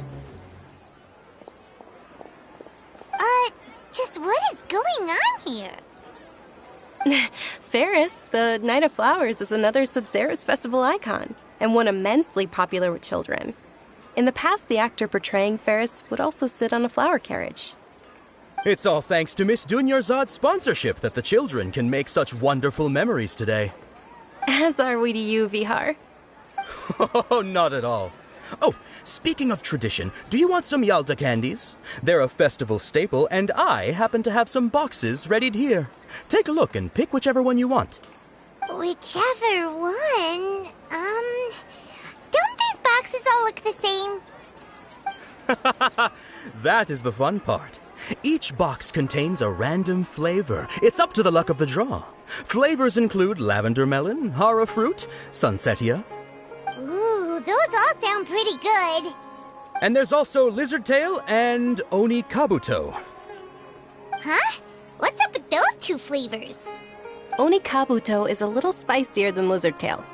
Dunyarzad, you tried them before?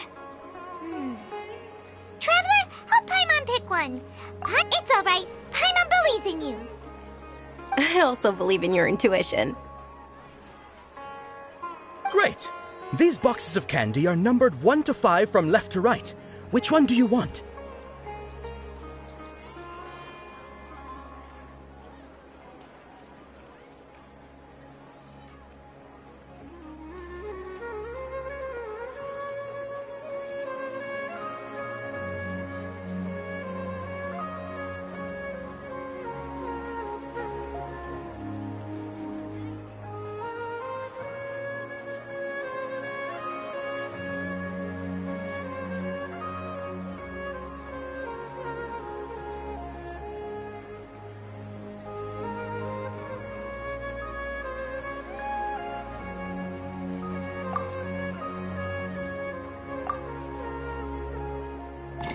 Attention!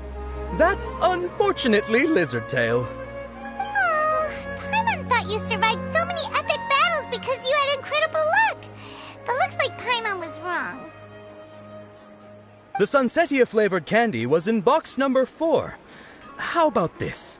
The most important thing is that everyone has a good time at the festival. So please, take both boxes. Really? Thanks a lot, Knight of Candies. It's Night of Flowers, not Night of Candies. Paimon really wilted the carriageless Knight of Flowers. They all basically sound the same. We got our candy, so let's keep going. Oh, actually, I just remembered that I left something behind. Since you're here, can you come with me to get it? Dunyarzad, you probably forgot because you're so excited about the Sub-Zero's festival. How embarrassing.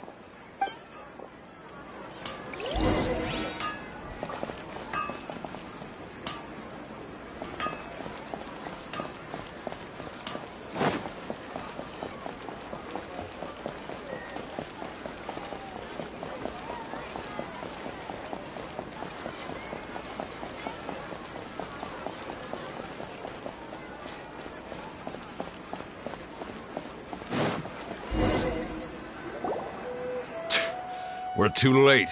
Who knew the little lady was such an early riser? I know, right? Hey, wait a minute. Boss, isn't that her?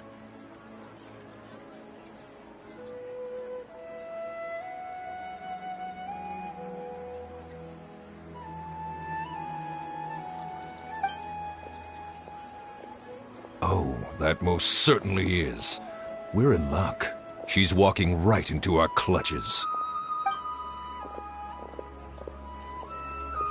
Those Eremites don't look like they're up to any good. Who are you? I don't believe the Homayanis hired you. That's right. We haven't received any of their mora, but I wonder how much the Homayanis would shell out to get you back. They're a gang of kidnappers! Traveler, hurry and protect Dunyarzad!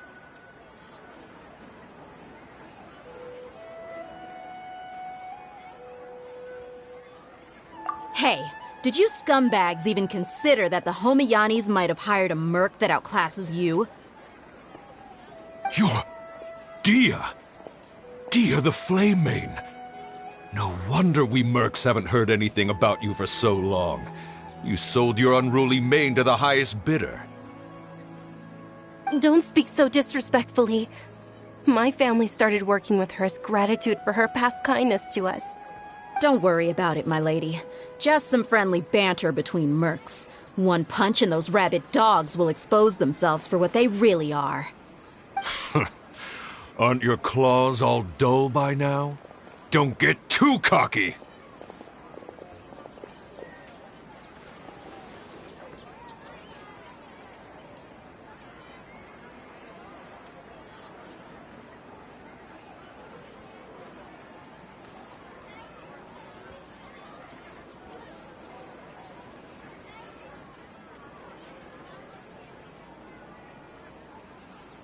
Traveler, take Miss Dunyarzad to a safe location.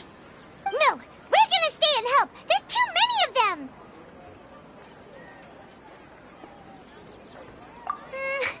You're right. Alright, fine. Please be careful, Dia. Don't waste your time worrying about me. This is my job. Look out for yourself. After I've wiped the floor with them, I'll go find you all.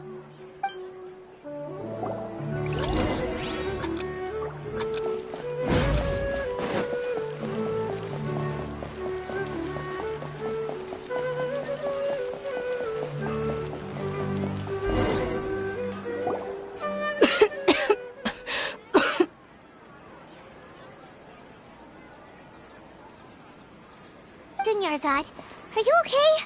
You look a little pale. Are you in shock? I'm fine.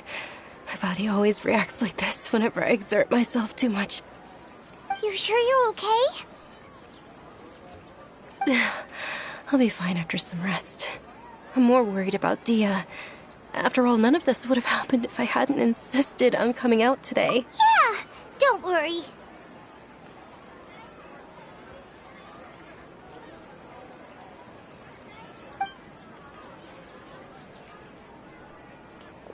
My lady, Traveler, found ya. Dia! You took care of them so fast! Any more of them? Or rather, did anyone follow you? Dia, your arm! Oh, this? I'm fine. It's just a scratch. Normally, they wouldn't have been able to land a hit on me at all, but I'm still getting used to this new greatsword. Please, let me take a closer look. Come on, it's nothing. Us mercs aren't as fragile as you think. Hold on, you said something about a new greatsword. What happened to the one you were using before?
About that. Well, I sold it, because I was low on Mora. Stuff like this happens every now and then. It can't be. The anonymous donation that was used for the venue's final round of preparations?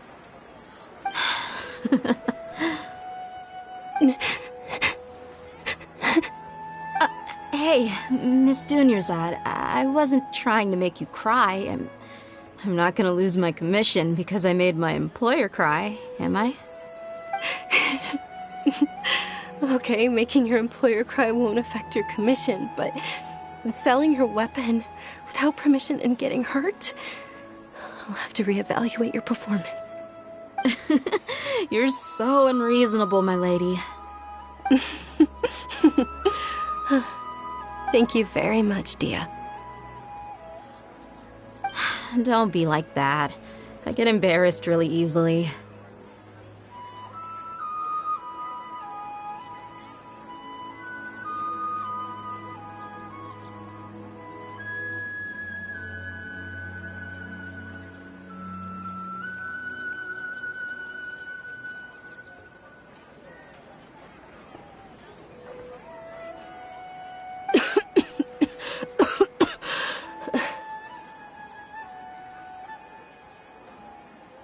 Are you feeling unwell again, Dunyarzad? My lady, your condition. Traveler, can you take her somewhere to rest? I'll look around the area to make sure we're safe from an ambush. Truly, I'm sorry for the trouble, everyone.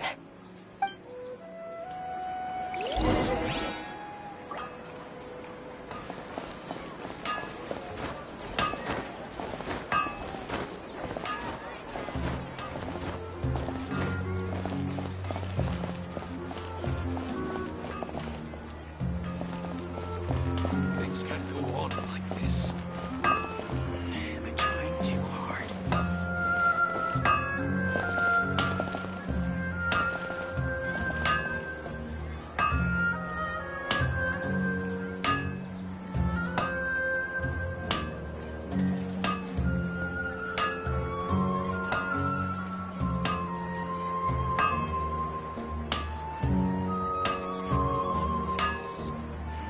Am I trying too hard?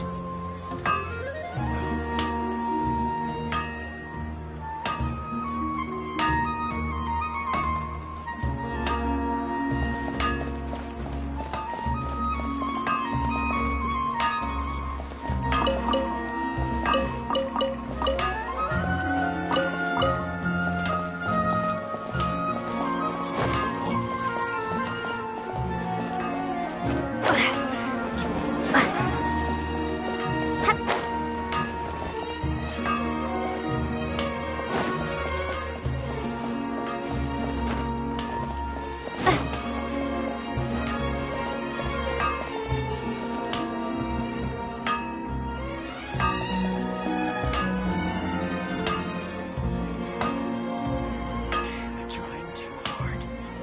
Things can't go on like this.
you feeling better, Dunyarzad?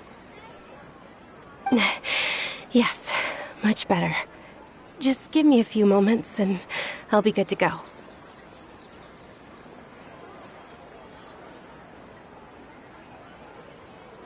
I didn't realize you were concerned about it.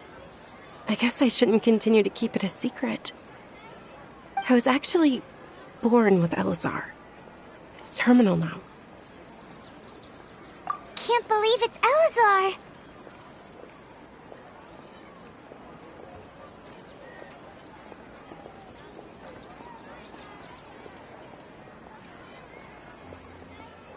Oh, you've already heard of Elazar. In that case, you probably know about its severity. Sumeru's current medical advancements still haven't been able to find a cure. The disease's progression can only be delayed through environmental therapy. Dunyarzad. There's no need to be sad. I've always lived with Elazar and I came to terms with it a long time ago. Compared to the simple fact that I'm afflicted with this, its effects on my life have been much more painful. I know that my family loves me dearly. They've done all they can to provide the best environment for me so that I can live for that much longer. However, I know I will one day succumb to this. Did you know? Before I ran away from home this time, the world outside of my home didn't even know that I existed. Since I was a child, all I could do was sit on my bed and stare at everything outside of my window. I'm sure my family's worried and disappointed in me for running away, but I just didn't want to have any regrets. I wanted to meet other people. To me, there's nothing more beautiful than being able to meet and speak with others. Not to mention the incredible time spent preparing for the festival. The joy on everyone's faces here, and all the support I've received from friends like Dia. This way, when my final day does arrive, it will be less sorrowful. At the very least, many people will remember that I once existed in this world, right?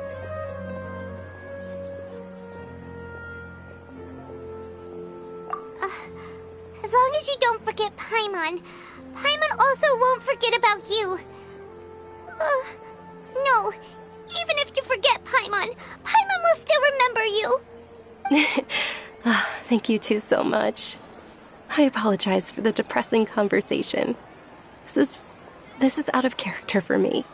To be honest, Lesser Lord Kusanali gave me the courage to do all of this.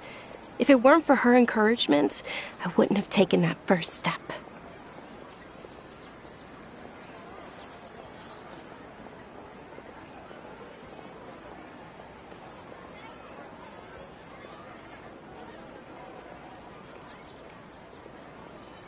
Thanks. There will always be frustrations in life, but I know that the point of living is not to leave behind any regrets. Oh, right. Isn't it almost time? Huh? Almost time for what? Isn't the Dance of Sub-Zeros about to begin?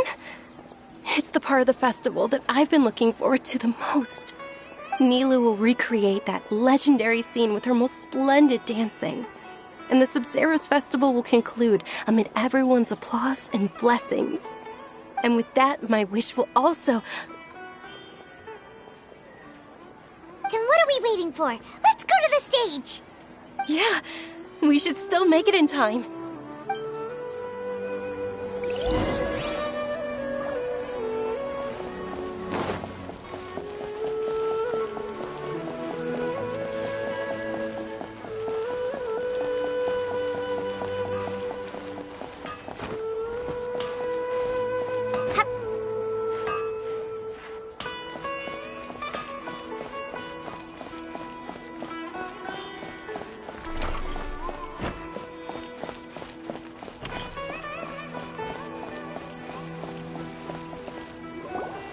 Were you not aware that the law prohibits this type of performance from taking place without prior permission? Over there! Someone's yelling at Nilu! I think I just saw the Academia's Grand Sage. Why is he here in person? But the Dance of Sub-Zeros is one of the key parts of the Sub-Zeros festival. if we can't perform it... The Sub-Zero's festival.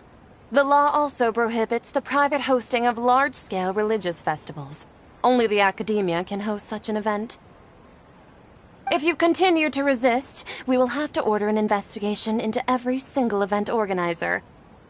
The Grand Sage has already granted you much leniency. I advise that you exercise tact. How did things turn out like this? The Academia was originally responsible for the Sub-Zero's festival, but they failed this responsibility for many years. I need to speak with them. This is a hard pill to swallow, but you're right. Things would only get worse. Art, dance. Aren't you ashamed of pursuing such frivolous and meaningless activities in this land of knowledge and reason? Our Archon created the utopia that is Sumeru City for all scholars who sought validity, verity, and truth, while people like you wish to defile it. No.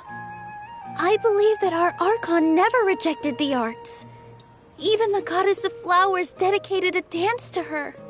With your lack of intellectual credentials, I do not believe you are qualified to debate with me. What you should be doing is finding workers to tear down this ridiculous eyesore.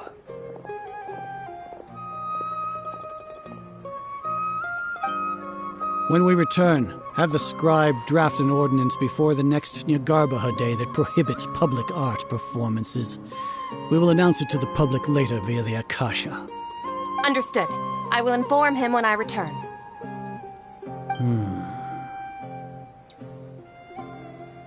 The Sub-Zero's festival.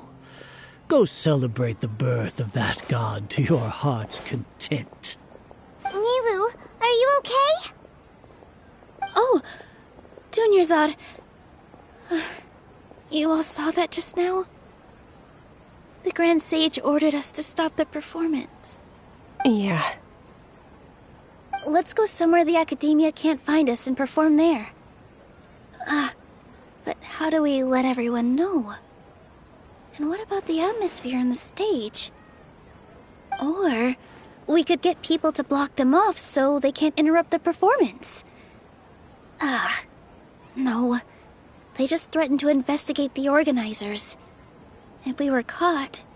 Nilu, it's all right. Don't worry about it.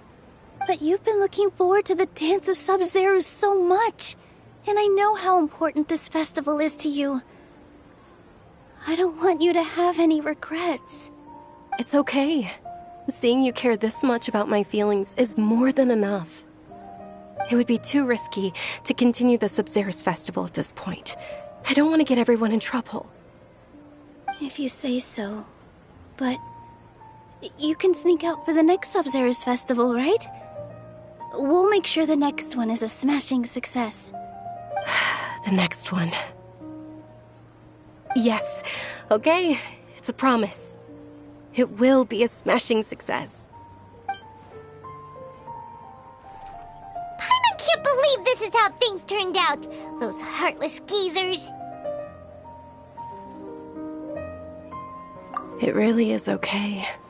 There's nothing we can do about it. Still, I'd be lying if I said I had no regrets. I would have loved to see Milu's dance.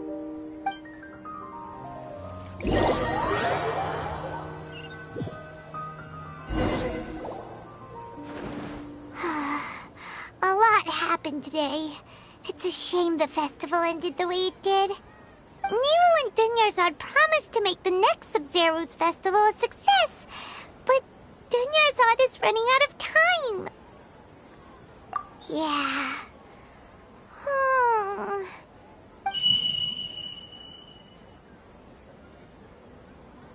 All connections have been secured to construct the most stable framework possible. The project has entered its most critical phase. Power has begun to flow from...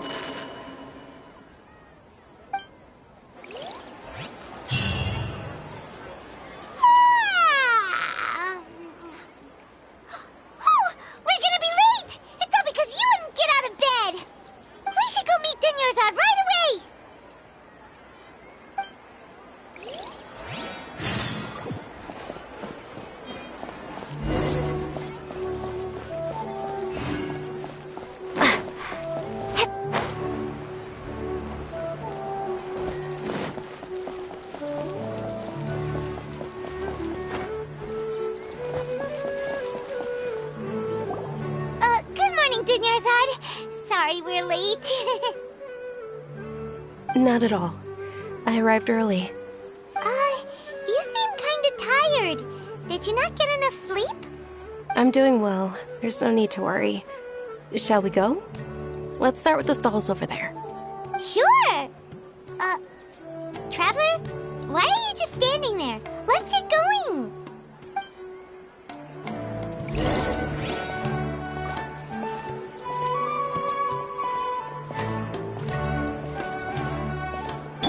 Ooh, they're selling food over that way!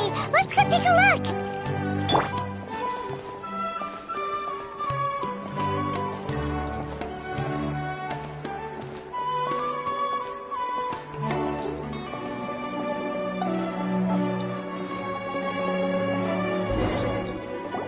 This is a stall offering foods from the Haftmewa feast.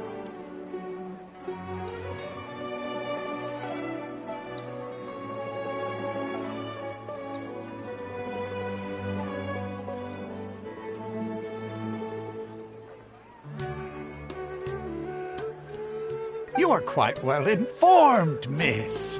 I thought most people nowadays wouldn't know. They're all plants! Oh, Paimon's a little disappointed. Actually, what is the Haftmewa feast you mentioned just now? It's one of the Sub-Zerus festival's traditions. People used to set their tables with 7 different foods to symbolize the 7 virtues of the Dendro Archon.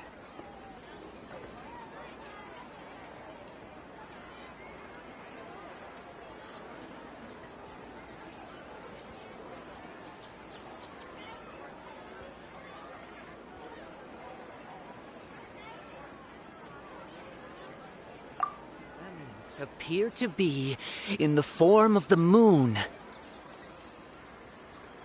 Really? Paimon thought it looked like some kind of food. The moon signifies... It's escaping me for now. Wait a moment. Is he really looking it up in a book? Oh, right. It means illusions and lies. But if you trust your intuition and overcome your fears, the sun will surely rise. Understood. I'll keep that in mind. Oh, it's nothing.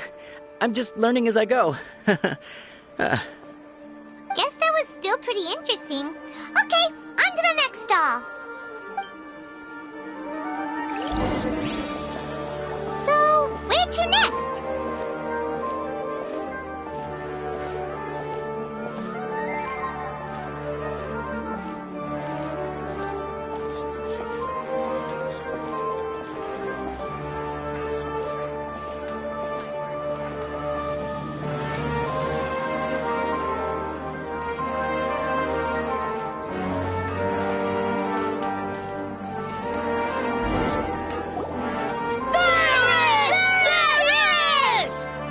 All right, soldiers. Now that you have your Yalda candies, don't forget your loyalty to Lesser Lord Kusanali.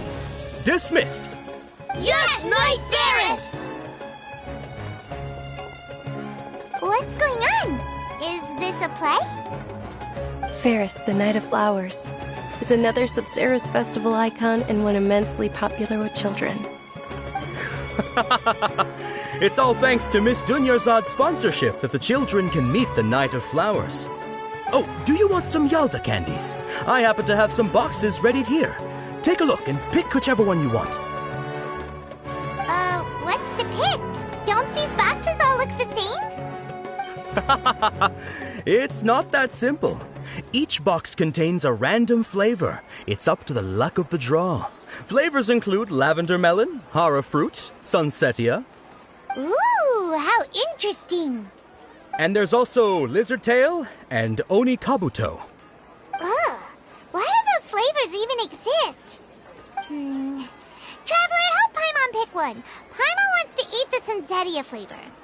Great! These boxes of candy are numbered 1 to 5 from left to right.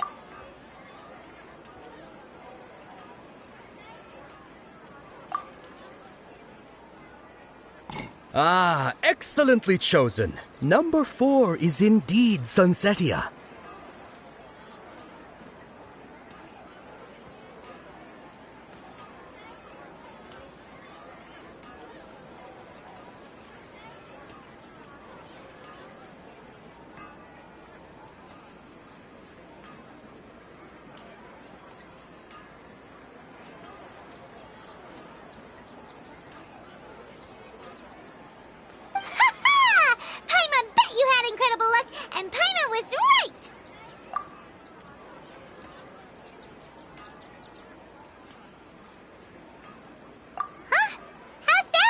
Festival. It's obviously random.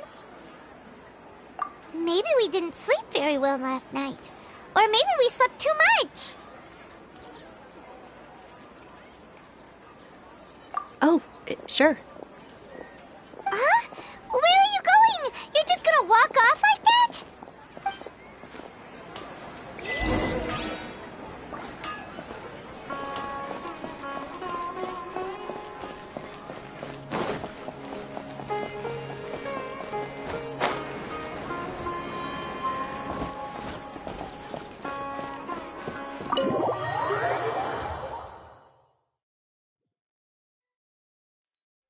A feeling of deja vu?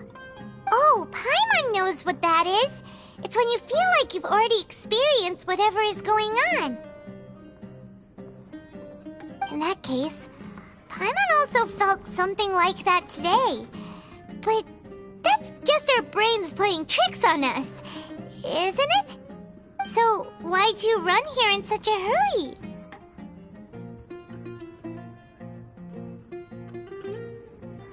So that's it! You're intentionally doing things you usually wouldn't and seeing if you still get that same feeling of deja vu. Welcome, you two. Are you here for lunch? What would you like to eat? Got it. You don't look like you're from these parts, but I gotta say, you've got good taste. I'll give this order to the kitchen. Charcoal-baked Angelina cake? Isn't it that burned thing that didn't look tasty at all? Oh, Paimon understands what you're trying to do now. You'd never normally order something like this.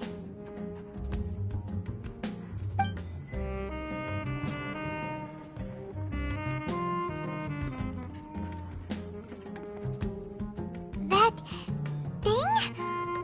Are you really gonna eat it?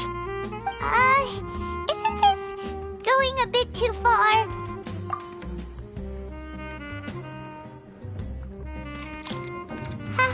How was it? The look on your face is telling Paimon that it tasted awful. Then, you mean... That's impossible! We were just talking about how gross it looked! So, would this be a case of taste bud deja vu? Paimon also gets the impression that we've been here many times, even though we aren't regulars. How about we go out again and try something else?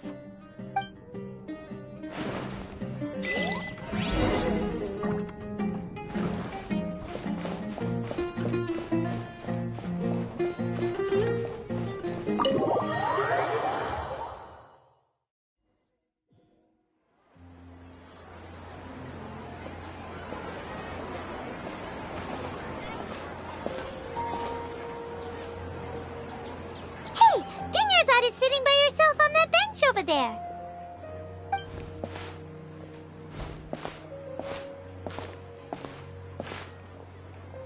What a coincidence, Dunyarzad. We meet again. Why are you sitting here all by yourself?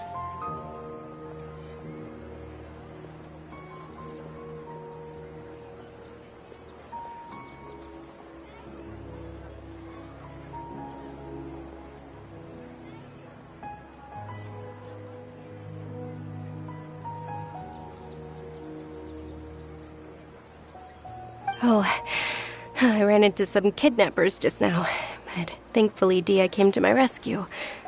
I started to feel unwell after that, so I sat down here. Kidnappers?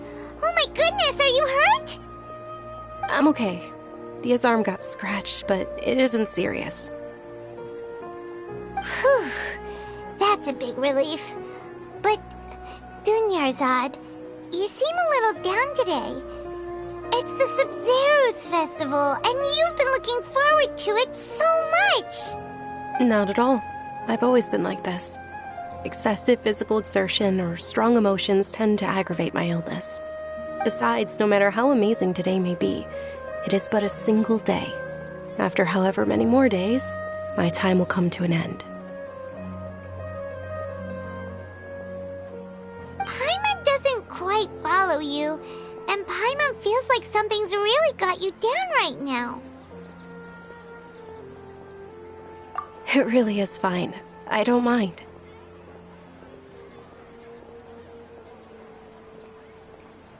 Huh? Did something happen? Dunyarzad, have you ever felt deja vu?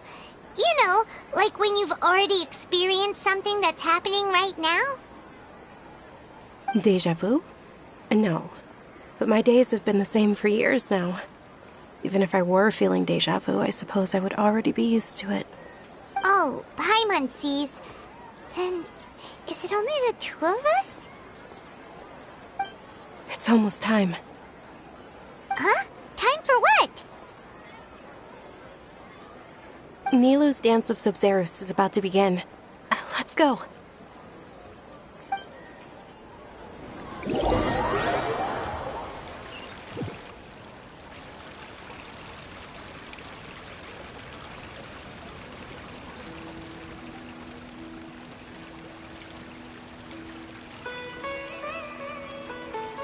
With your lack of intellectual credentials, I do not believe you are qualified to debate with me.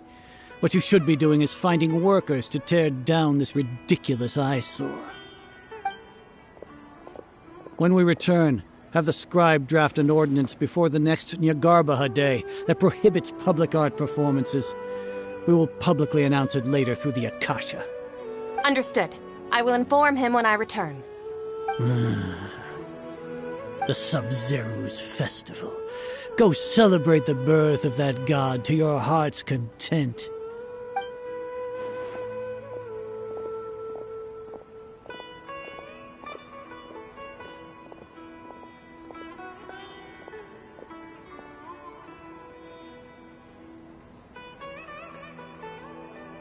Nilou, are you okay?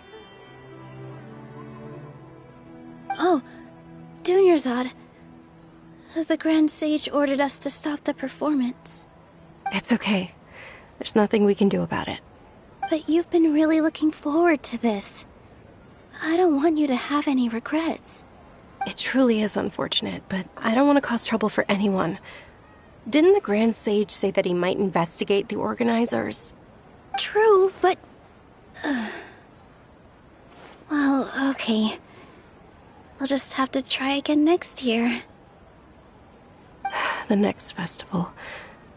I probably won't be around by then. Wait, what did you just say? No, nothing. I'll be heading back to rest. Thank you for your help, everyone. Paimon can't believe what those heartless geezers did!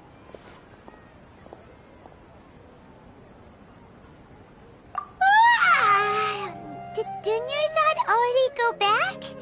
We should also return and get some sleep. So,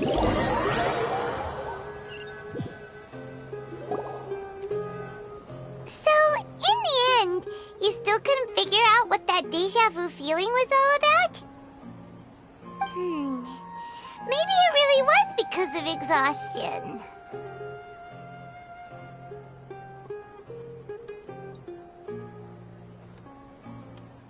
Same here. That's why Paimon stopped thinking about it halfway through the day.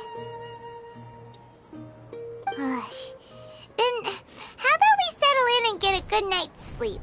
For now, we can chalk things up to exhaustion. We can do more thinking tomorrow.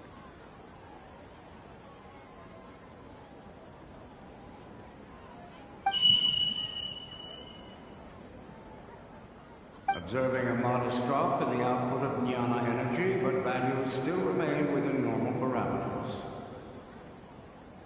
Continue to monitor the variances in the data and find the cause as soon as possible.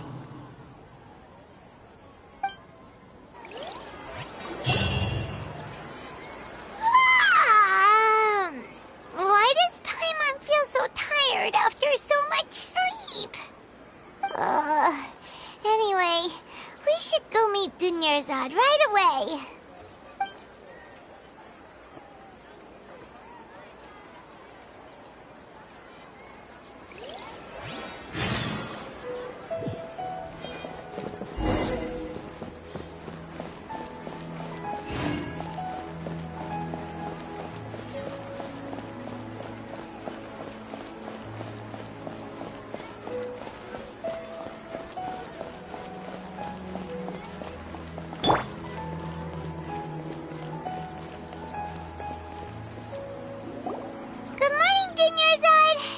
to keep you waiting. Not at all. I arrived early. Huh? Paimon thinks you sound kinda tired. Did you not get enough sleep? I'm doing well. There's no need to worry. Shall we go? Let's start with the stalls over there. Great idea! Let's get going! Traveler? Hey.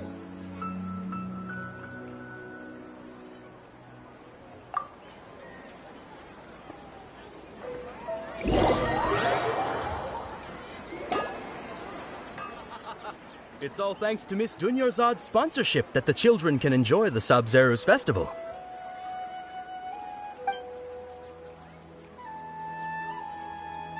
Oh, are you interested in Yalda candies? I have some boxes of candy here. Pick whichever one you want. Not much of a choice. All these boxes look the same. It's not that simple.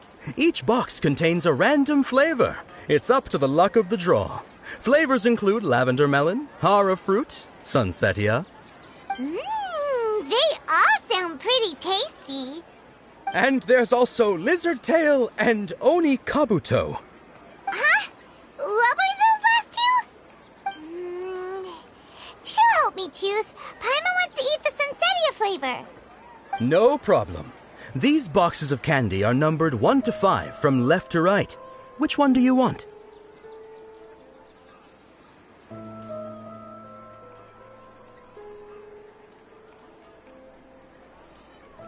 Oh, I like your confidence. No hesitation at all. Oh, congratulations! Number 4 is indeed sunsetia.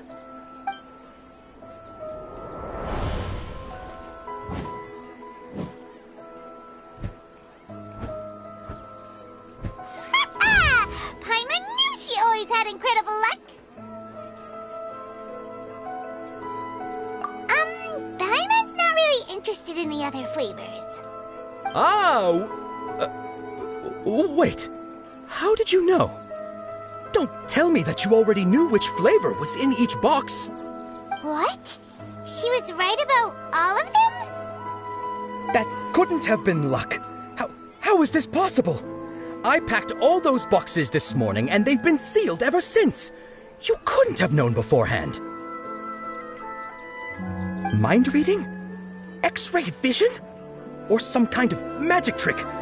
This is way too freaky. Tell us what's going on! Since when did you get superpowers? Traveler?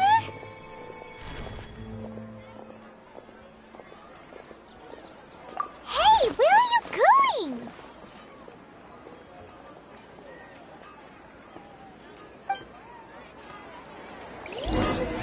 What's going on? Did you see something? Us leaving Dunyarzad without letting her know is kinda rude, you know.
for? Why did we come here?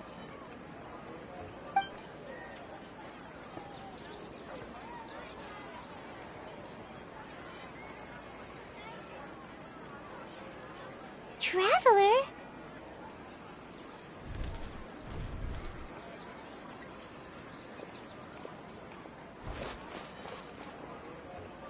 That's...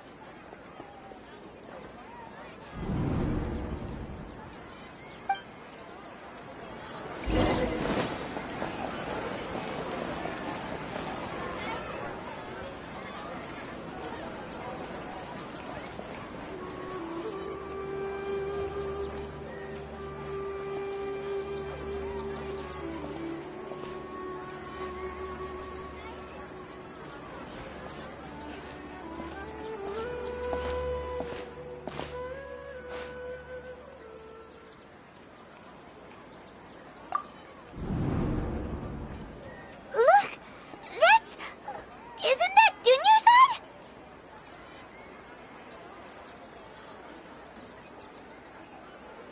What's happening here? Why are there two Dunyarzads? You already know that this isn't your first Sub-Zero's festival, don't you? I'm sure you already know how to use this. A knowledge capsule? Where did you get it? What's inside? You should use it too, Paimon. You know Paimon? Well, this seems kinda sketchy, but Paimon feels like this is what we should do.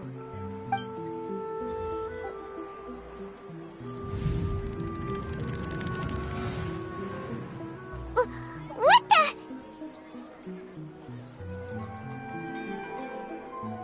This is our 20th time at the Sub-Zero's festival? Huh? No.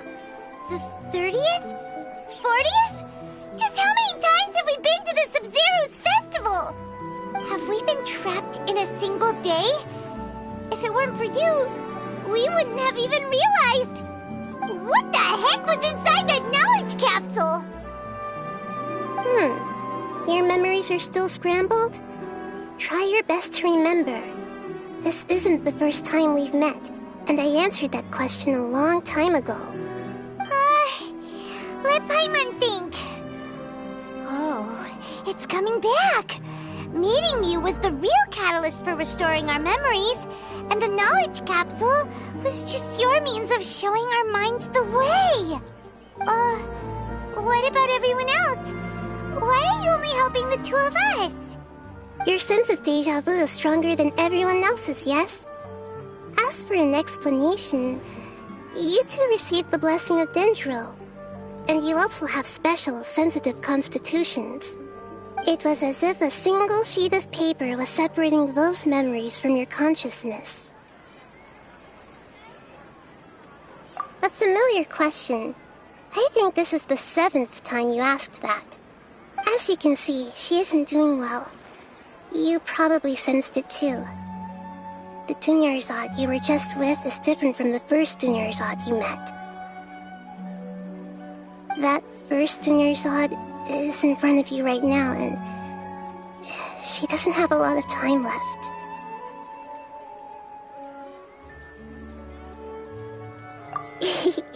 Looks like you're almost done sorting out your brain. Oh yeah, I'm Nahida. Good, you passed the test. What's happening? You can awaken our memories, and you seem like you know what's going on. Oh, wait, please don't tell Paimon even you don't know. Everything in this world runs in a loop. This cycle is called a samsara.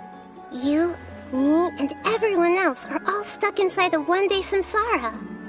As for the truth, that's on you to find out. If you were told the truth instead of discovering it yourselves, it would literally blow your minds. I don't know how you'd be after that. I can only give you surface-level help, like bits of information and subtle hints. For the rest of the time, I'll be doing all I can to slow down Dunyarzad's illness. She looks like she isn't doing well at all. Her illness gets worse after each Sub-Zero's festival. If we can break out of the samsara, I might be able to save her. But as things are right now, she's just a small bird in the sky that's about to lose its last feathers. All I can do is raise a gale to delay her fall. You sure love to use weird analogies. Analogies are wonderful tools. They let you use existing knowledge to understand unfamiliar things.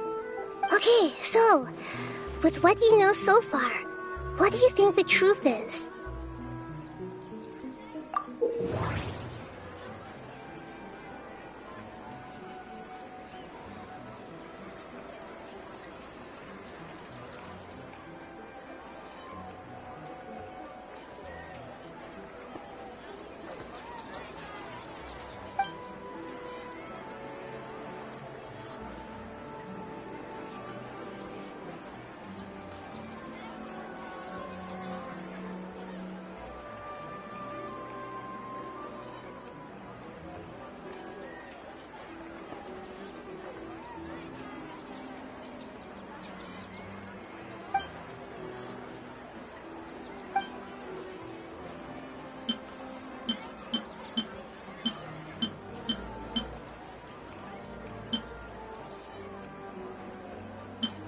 I've already experienced the Sub-Zero's festival many times, and the day of the festival seems to be in a perpetual samsara. Grand Sage said, "Go celebrate the birth of that god to your heart's content." Did he mean something more?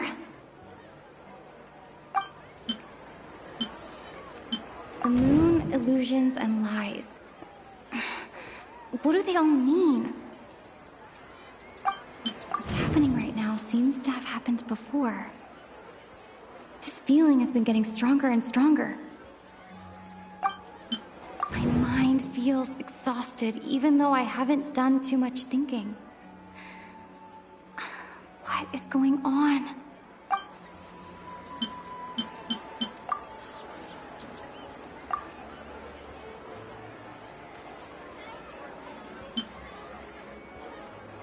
Grand Sage said, "Go celebrate."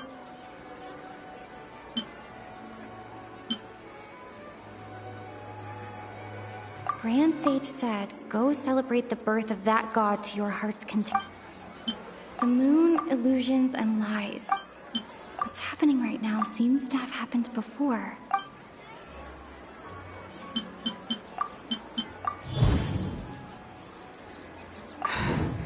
That should be it. The flow of time is endlessly cycling within one single day.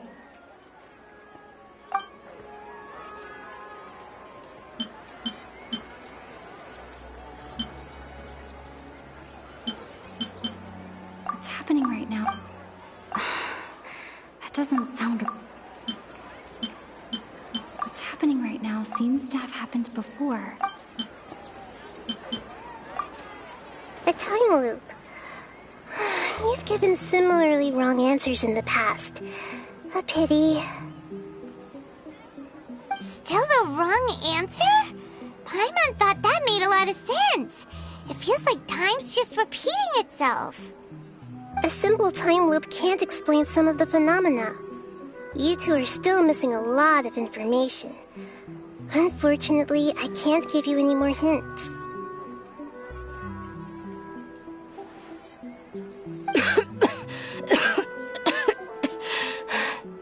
Dunyarzad! The Sub-Zero's festival is happening every day, but that doesn't mean we can waste an infinite amount of them. Hurry and find the truth before today's festival ends.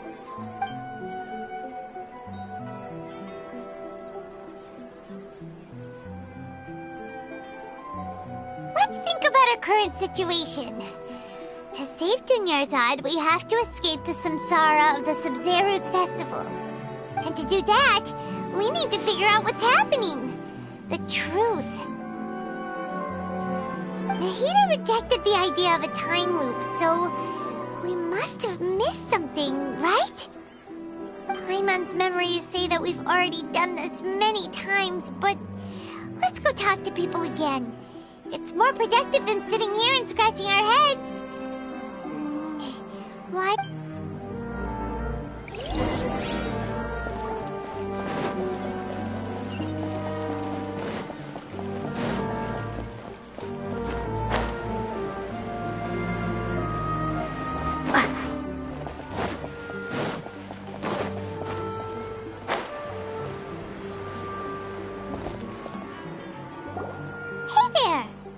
Hey, it's you guys again.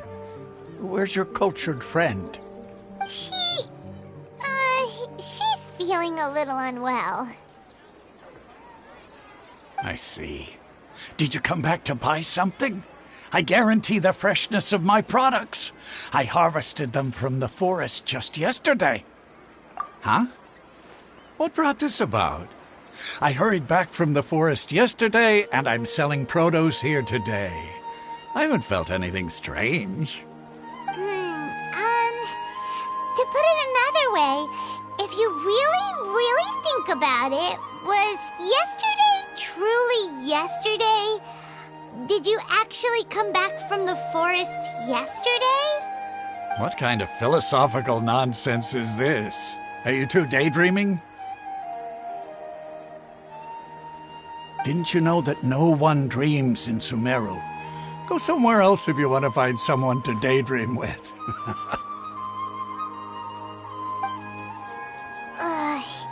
He actually has a point. Is this a dream? Is everyone dreaming? True. It's so weird that people here don't dream. Why is that? Anyway, if this all really were just a dream, we would have woken up a long time ago. Let's keep asking around.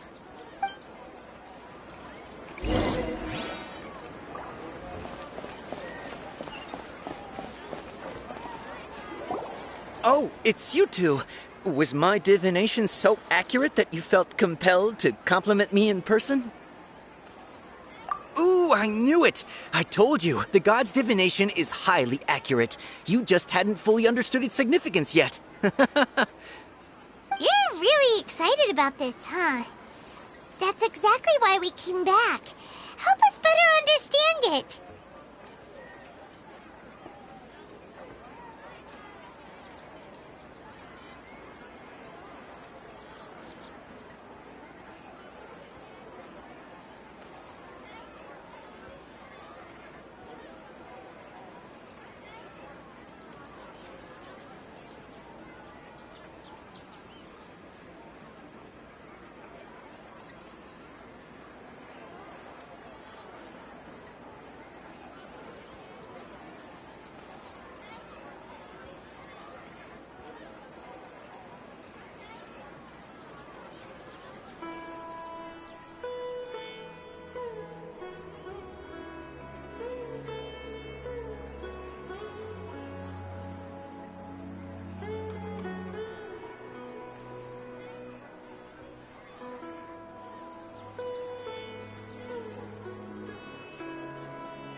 Help you better understand it?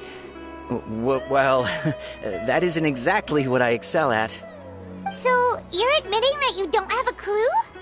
Anyway, what kind of situation did you get into?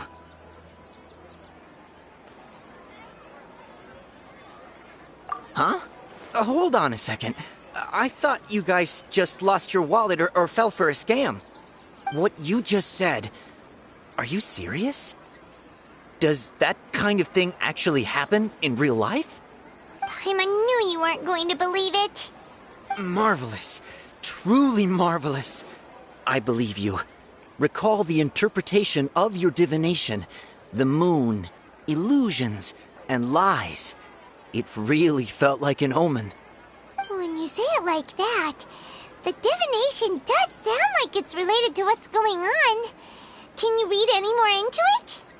I believe that the Archon's revelations are never more than vague hints. Anything more specific is beyond the reach of mere mortals. The book only says, if you trust your instincts and overcome your fears, the sun will surely rise. So that's how it is. Looks like fortune-telling is just fortune-telling. It's no good for practical problems. We haven't made any progress. Who else can we talk to? Paimon remembers that we tried talking to her a couple of times, but she always thinks we're playing pranks on her. You think she'll brush us off again?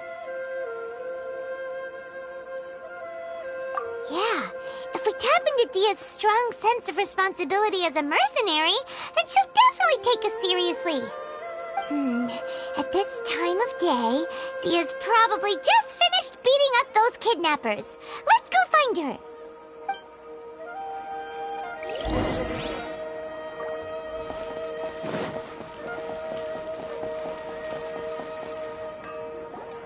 I'm fine, my lady. It's just a scratch. Perfect timing. Both of you are here. Paimon, Traveler, you came at just the right time. Listen, there was a dangerous Huh? You saw? Then why didn't you jump in earlier? If someone was protecting Miss Dunyarzad, I could have went all out. Anyway, can you do something for me? You want the Traveler to take Dunyarzad somewhere to rest up while you check to see if there's still any kidnappers around. Did Paimon get that right? How did you know what I was going to say? We need to say something convincing.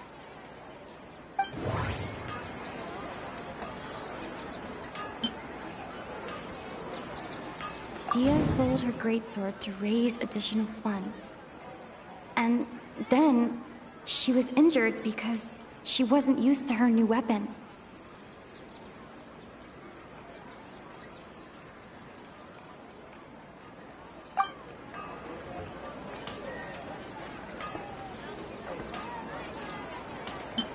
My mind feels the moon, illusions, and luck. Tell her, Traveler!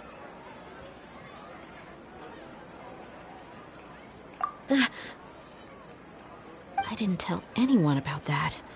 Including Miss Dunyarzad. You couldn't have known. And just now, you literally took the words right out of my mouth. What's going on? All right, so this is the situation.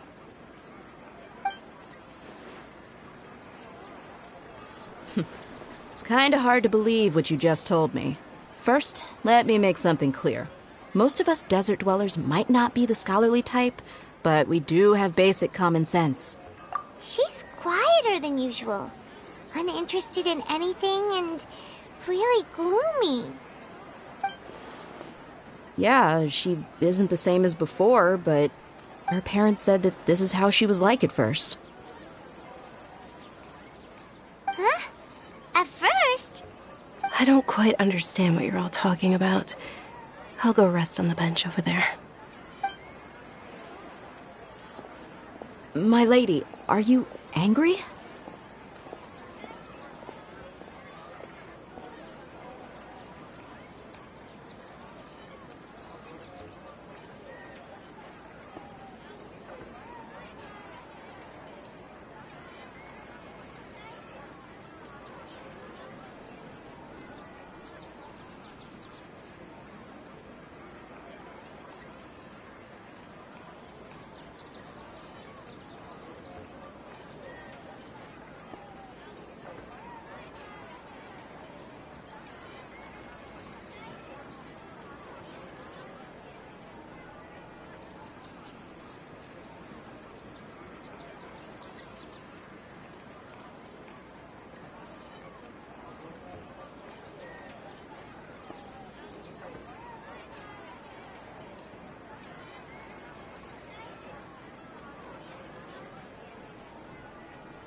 All right, I'll give you the benefit of the doubt since you knew about my greatsword. Let's make this a quick trip. Miss Dunyarzad isn't completely safe here.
Nahida! We brought a friend!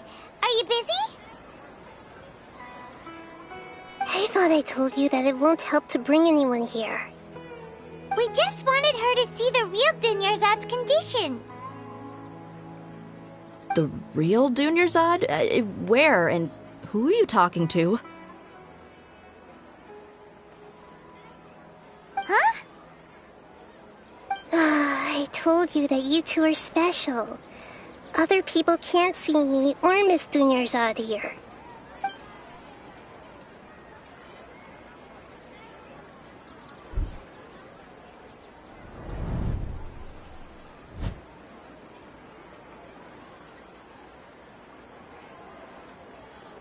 Hold on.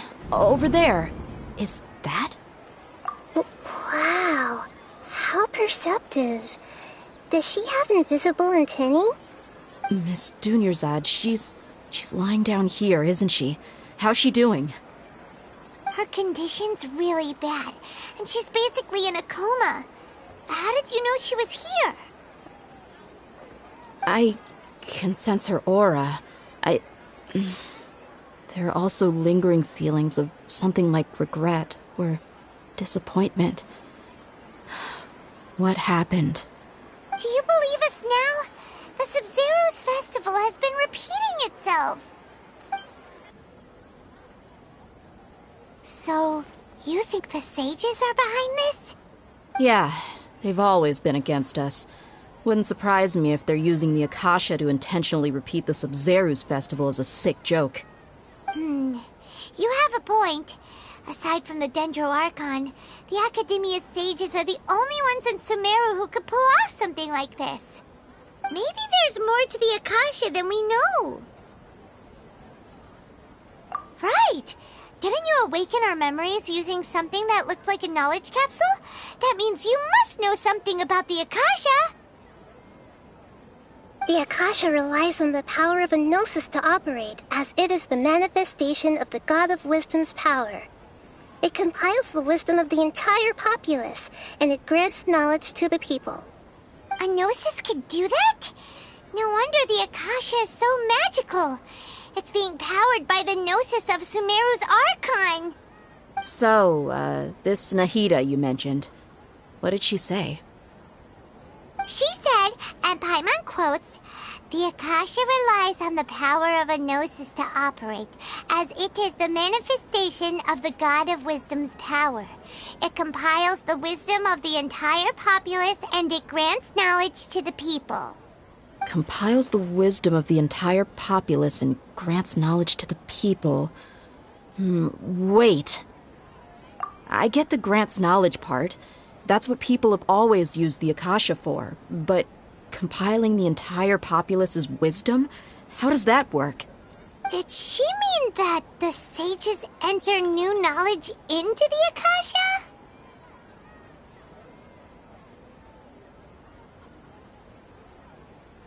Oh, yeah. That sounds about right. What do you think?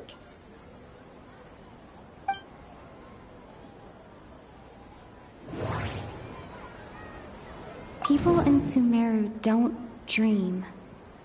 What a strange phenomenon. Okay, Nahida said, the Akasha relies on the power of a gnosis to operate, as it is the manifestation of the God of Wisdom's power. It compiles the wisdom of the entire populace, and it grants knowledge to the people. My mind feels exhausted, even though I haven't done too much thinking. What's happening right now seems to have happened before. This feeling has been getting stronger and stronger.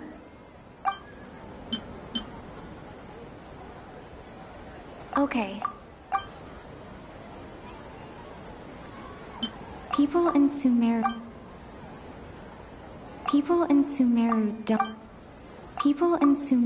don't dream.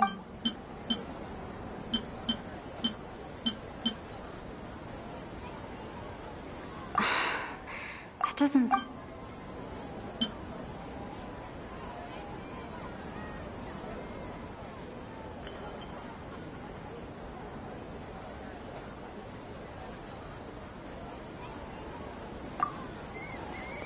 You mean the Akasha is causing our mental fatigue?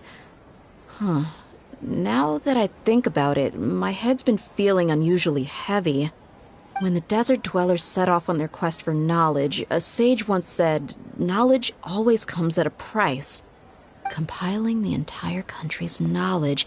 You think the Akasha pulled a 180 and is extracting information from us? Who knows? The Akasha can put knowledge into our heads, so who's to say that it can't also poke around in there? We don't know any specifics. What's the point of doing something like that? Just think about it. If you could combine the knowledge of every single person in Sumeru, then you can basically turn Sumeru City into a single massive brain. This hive mind could make breakthroughs in problems that even the smartest geniuses can't crack. An excellent deduction. And the analogy comparing Sumeru City to a massive brain? I love it. In that case, we should take off our Akasha terminals right away. Maybe that'll solve this problem. Yeah, I was only wearing this for show in the first place. Didn't expect the sages to cook up such a conspiracy. Mark my words, when this is over, I'm getting evidence and exposing this whole thing to the public. How does everyone feel? Huh? What is it? Oh, that! Paimon knows what you're talking about. It's a single soft beep that sounds like it's coming from the Akasha terminal. The sound of a beep. Could it be a prompt tone for when the Akasha is operating? That's probably an important clue. We weren't using our terminals, but we heard a beep anyway.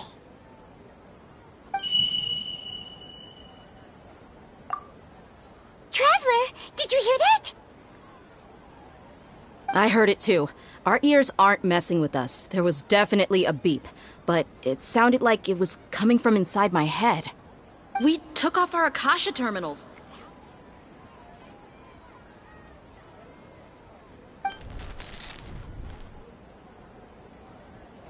Phase runtime has exceeded its expected length. At this rate, there may be casualties. But we cannot lose all of our progress.